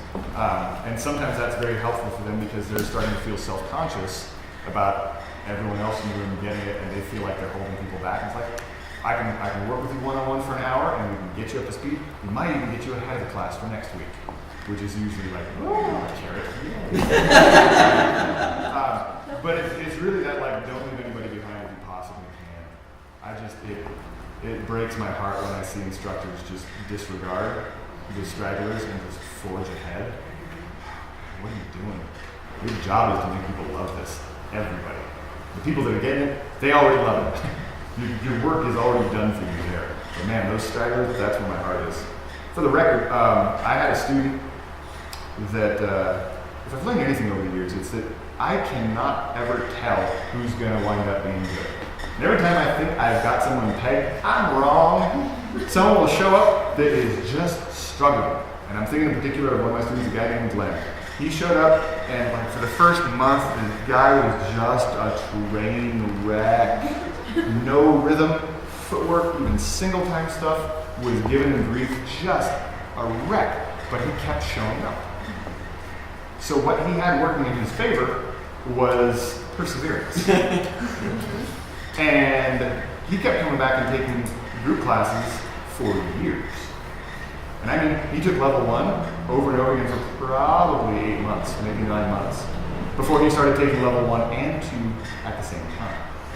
So he continued to reinforce the level 1 stuff while starting to push himself a little bit extra material. And after several years of just showing up, he turned into one of my favorite leads in the room. He was never spectacular, but girls loved dancing with Glenn because he was rock solid. His technique was rock solid, and he had a great time and he smiled at everybody. Conversely, and you will experience this as teachers, you will get a student that is phenomenal. You get them on day 1, and I'm thinking of the girl that I worked with named Tatiana. She learned on day 1 everything in my Lindy 1 curriculum in 45 minutes.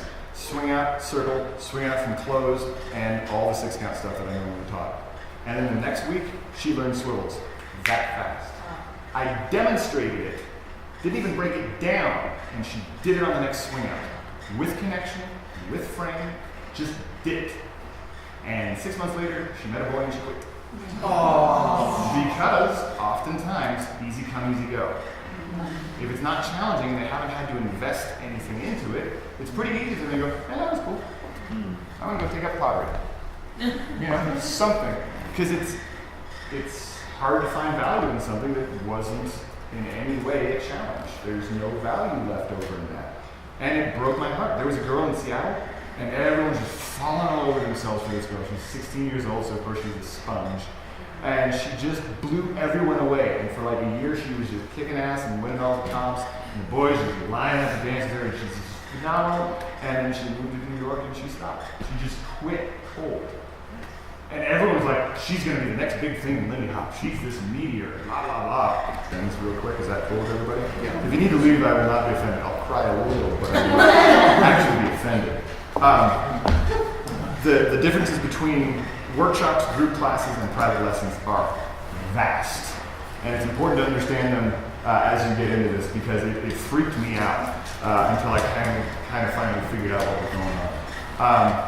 Workshops are really fun and hugely rewarding in the moment because you usually get a big room full of wildly enthusiastic people and you can just hit them with all the stuff that you want because they're there to learn. They got their thinking caps on, they paid X number of dollars, so they want to get their money's worth, so you can just hit them. Like I said, drinking from the fire hose, go, go, go. And usually if there's a pet thing that you've kind of been working on and kind of massaging for yourself, you can kind of trot it out on them. And this is my pet thing that matters to me. You can put it on that group and see how it goes. I'm not saying I guinea pig you guys, but sometimes you can. The downside, such as it is to workshops, is that you don't see the after effects when you home. Maybe you'll come back, 6 months later or a year later to the same scene, but you probably won't actually see how the material from a year ago kind of washed out in the scene. So that's kind of a drag. You kind of hit them and you run. Good luck. Off you go. But it is a very intense kind of euphoric day, because generally speaking, everyone's having a really good time. There's a lot of energy in the room, and teaching a big room, I've never been afraid of it for whatever reason. Crowds have never freaked me out, and I know that it's apparently like the number one fear of humans is public speaking, apparently. Jerry Seinfeld actually had a funny bit about that. This is the number one fear for people is public speaking. Death is number 2. Which means that at a funeral, you would rather be the one in the box. I like a big room, by which I mean I like a big crowd. I like a lot of people because that energy comes up, and if you can continue to bring it up, you build this huge wave that you can just kind of surf for the whole day. Biggest class I ever taught once was 600 people. So, there used to be an event in Southern California called the Satin Ballroom. They rented the Culver City Civic Auditorium once a month. They would bring in a live band, and they would always have a drop-in lesson. And at one point, they brought in Rusty Frank and myself. And this was at the height of the swing revival, and 600 people showed up for the drop-in lesson. And it worked. We set up lines, and we set up a rotation, and we got a drop-in. And there are a few things in the world that can compare to going 5, 6, 7, 8, and 600 people rock stepping. So cool. So there's that. There's all the energy that you can get from a workshop class. Group classes kind of the next tier down from that. What I love about groups is you do get to see that progress over time.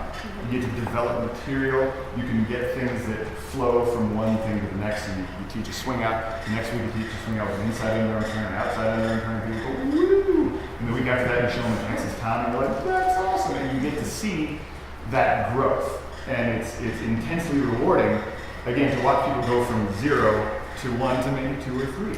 It's really fun to watch that progress. The downside is all the things that we talked about before, where sometimes scheduling can be a drag. Sometimes if the ratios of leads to follows is way off, that can be stressful. Like I teach some val classes on Tuesdays at Atomic, and last week I think we had 15 follows and 3 leads counting. Wow. You cannot rotate enough to make that work. It was brutal. We spent an awful lot of time just we're going to do some footwork variations in the mirror. So that can be really, really stressful with group classes. There's things like that are kind of off kilter, and you got to think on your feet to make it go. So there's that. Private lessons are a very unique animal. They're awesome because, generally speaking, if someone books you for a private lesson, they want you to rip them apart a little bit. Not always, but usually they're not there to have what they already do reinforced. They're there because they want you to run a really strict diagnostic and be picky. And I will generally tell people at the beginning of a private lesson, I'm going to give you my opinions. I'm not going to give you what I consider necessarily universal dance truths. I'm going to tell you what I think. And you may therefore get a completely different set of answers if you take a private lesson from somebody else tomorrow. So just be ready for that, but I will be as picky as you want. And usually they're like, yeah, tear me apart and put me back together. Okay, cool, gloves off, here we go. So that's very, very gratifying to be able to just hit them with everything that you think matters, and they're like, yeah, okay, cool, let me try that again, let me try that again. The thing you need to look out for when you're teaching a private lesson is that you are all of the energy for that lesson. Whether it's a 45 or an hour or whatever, however much time you have with those people, it's on you to make it fun. They're there to learn. Learning is always easier if it's a little bit entertaining. Guess who's the entertainer in that case? You can't rely on anybody else in the room. You can't rely on anything else to provide energy. It's on you. So private lessons are, for me, far more tiring than group classes. I can teach group classes all day, happily. And I will come out of that day with more energy, usually, than I went into it. Come out of it on an endorphin rush, ready to go.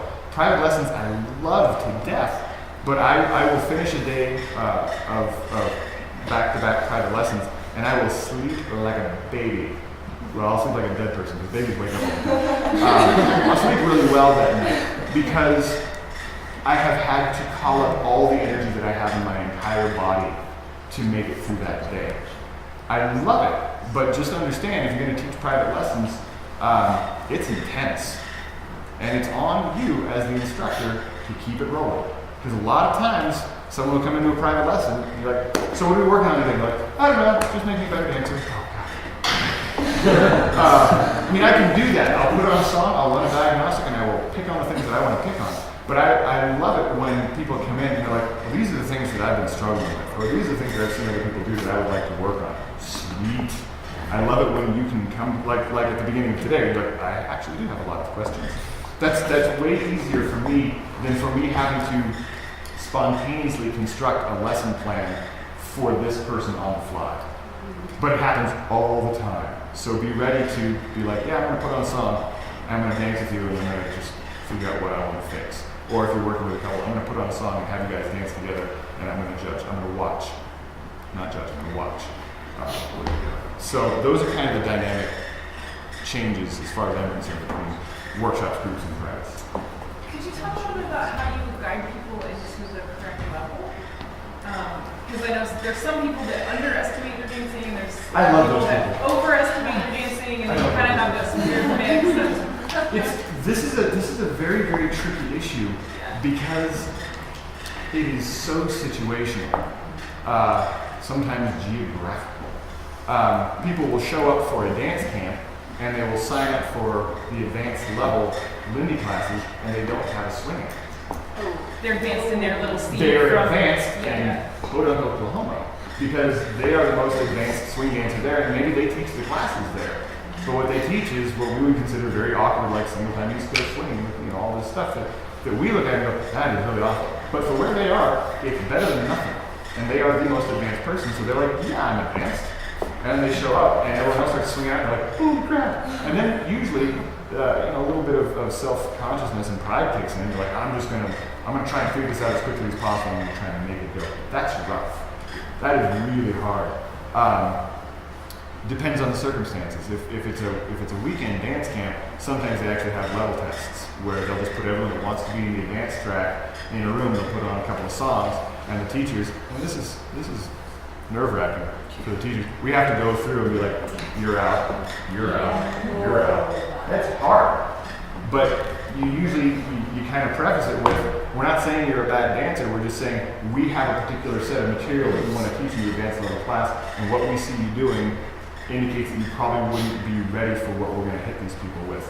It's not that you're bad, we just want you to be in a level where you're going to get the most out of it for the weekend. That's all. We don't want you to go somewhere where you're going to not be able to absorb the material. We want you to be able to get as much out of it as possible. It's hard. It's really hard to do that. But if someone comes to me, like, hey, I just moved to Southern California, I want to take some classes, but I don't know what level I'm supposed to be in. Like, let me put on a song, I'll dance with you real quick, and I'll give you my honest opinion. And if you can say it that way, use those words, but with a smile, like, I'll give you my honest opinion. Then they're like, yeah, okay. And then you can, come out and be like, well, you're probably, for atomic, you're probably like an intermediate level class. Intermediate will be, a little bit challenging. Some of it will be familiar to you, but it's probably where you should be right now. The advanced level stuff might be a little fast. So go and take the intermediate class tonight. And if it turns out that you got it down cold, my apologies, and next week just show up for the advanced. No big deal.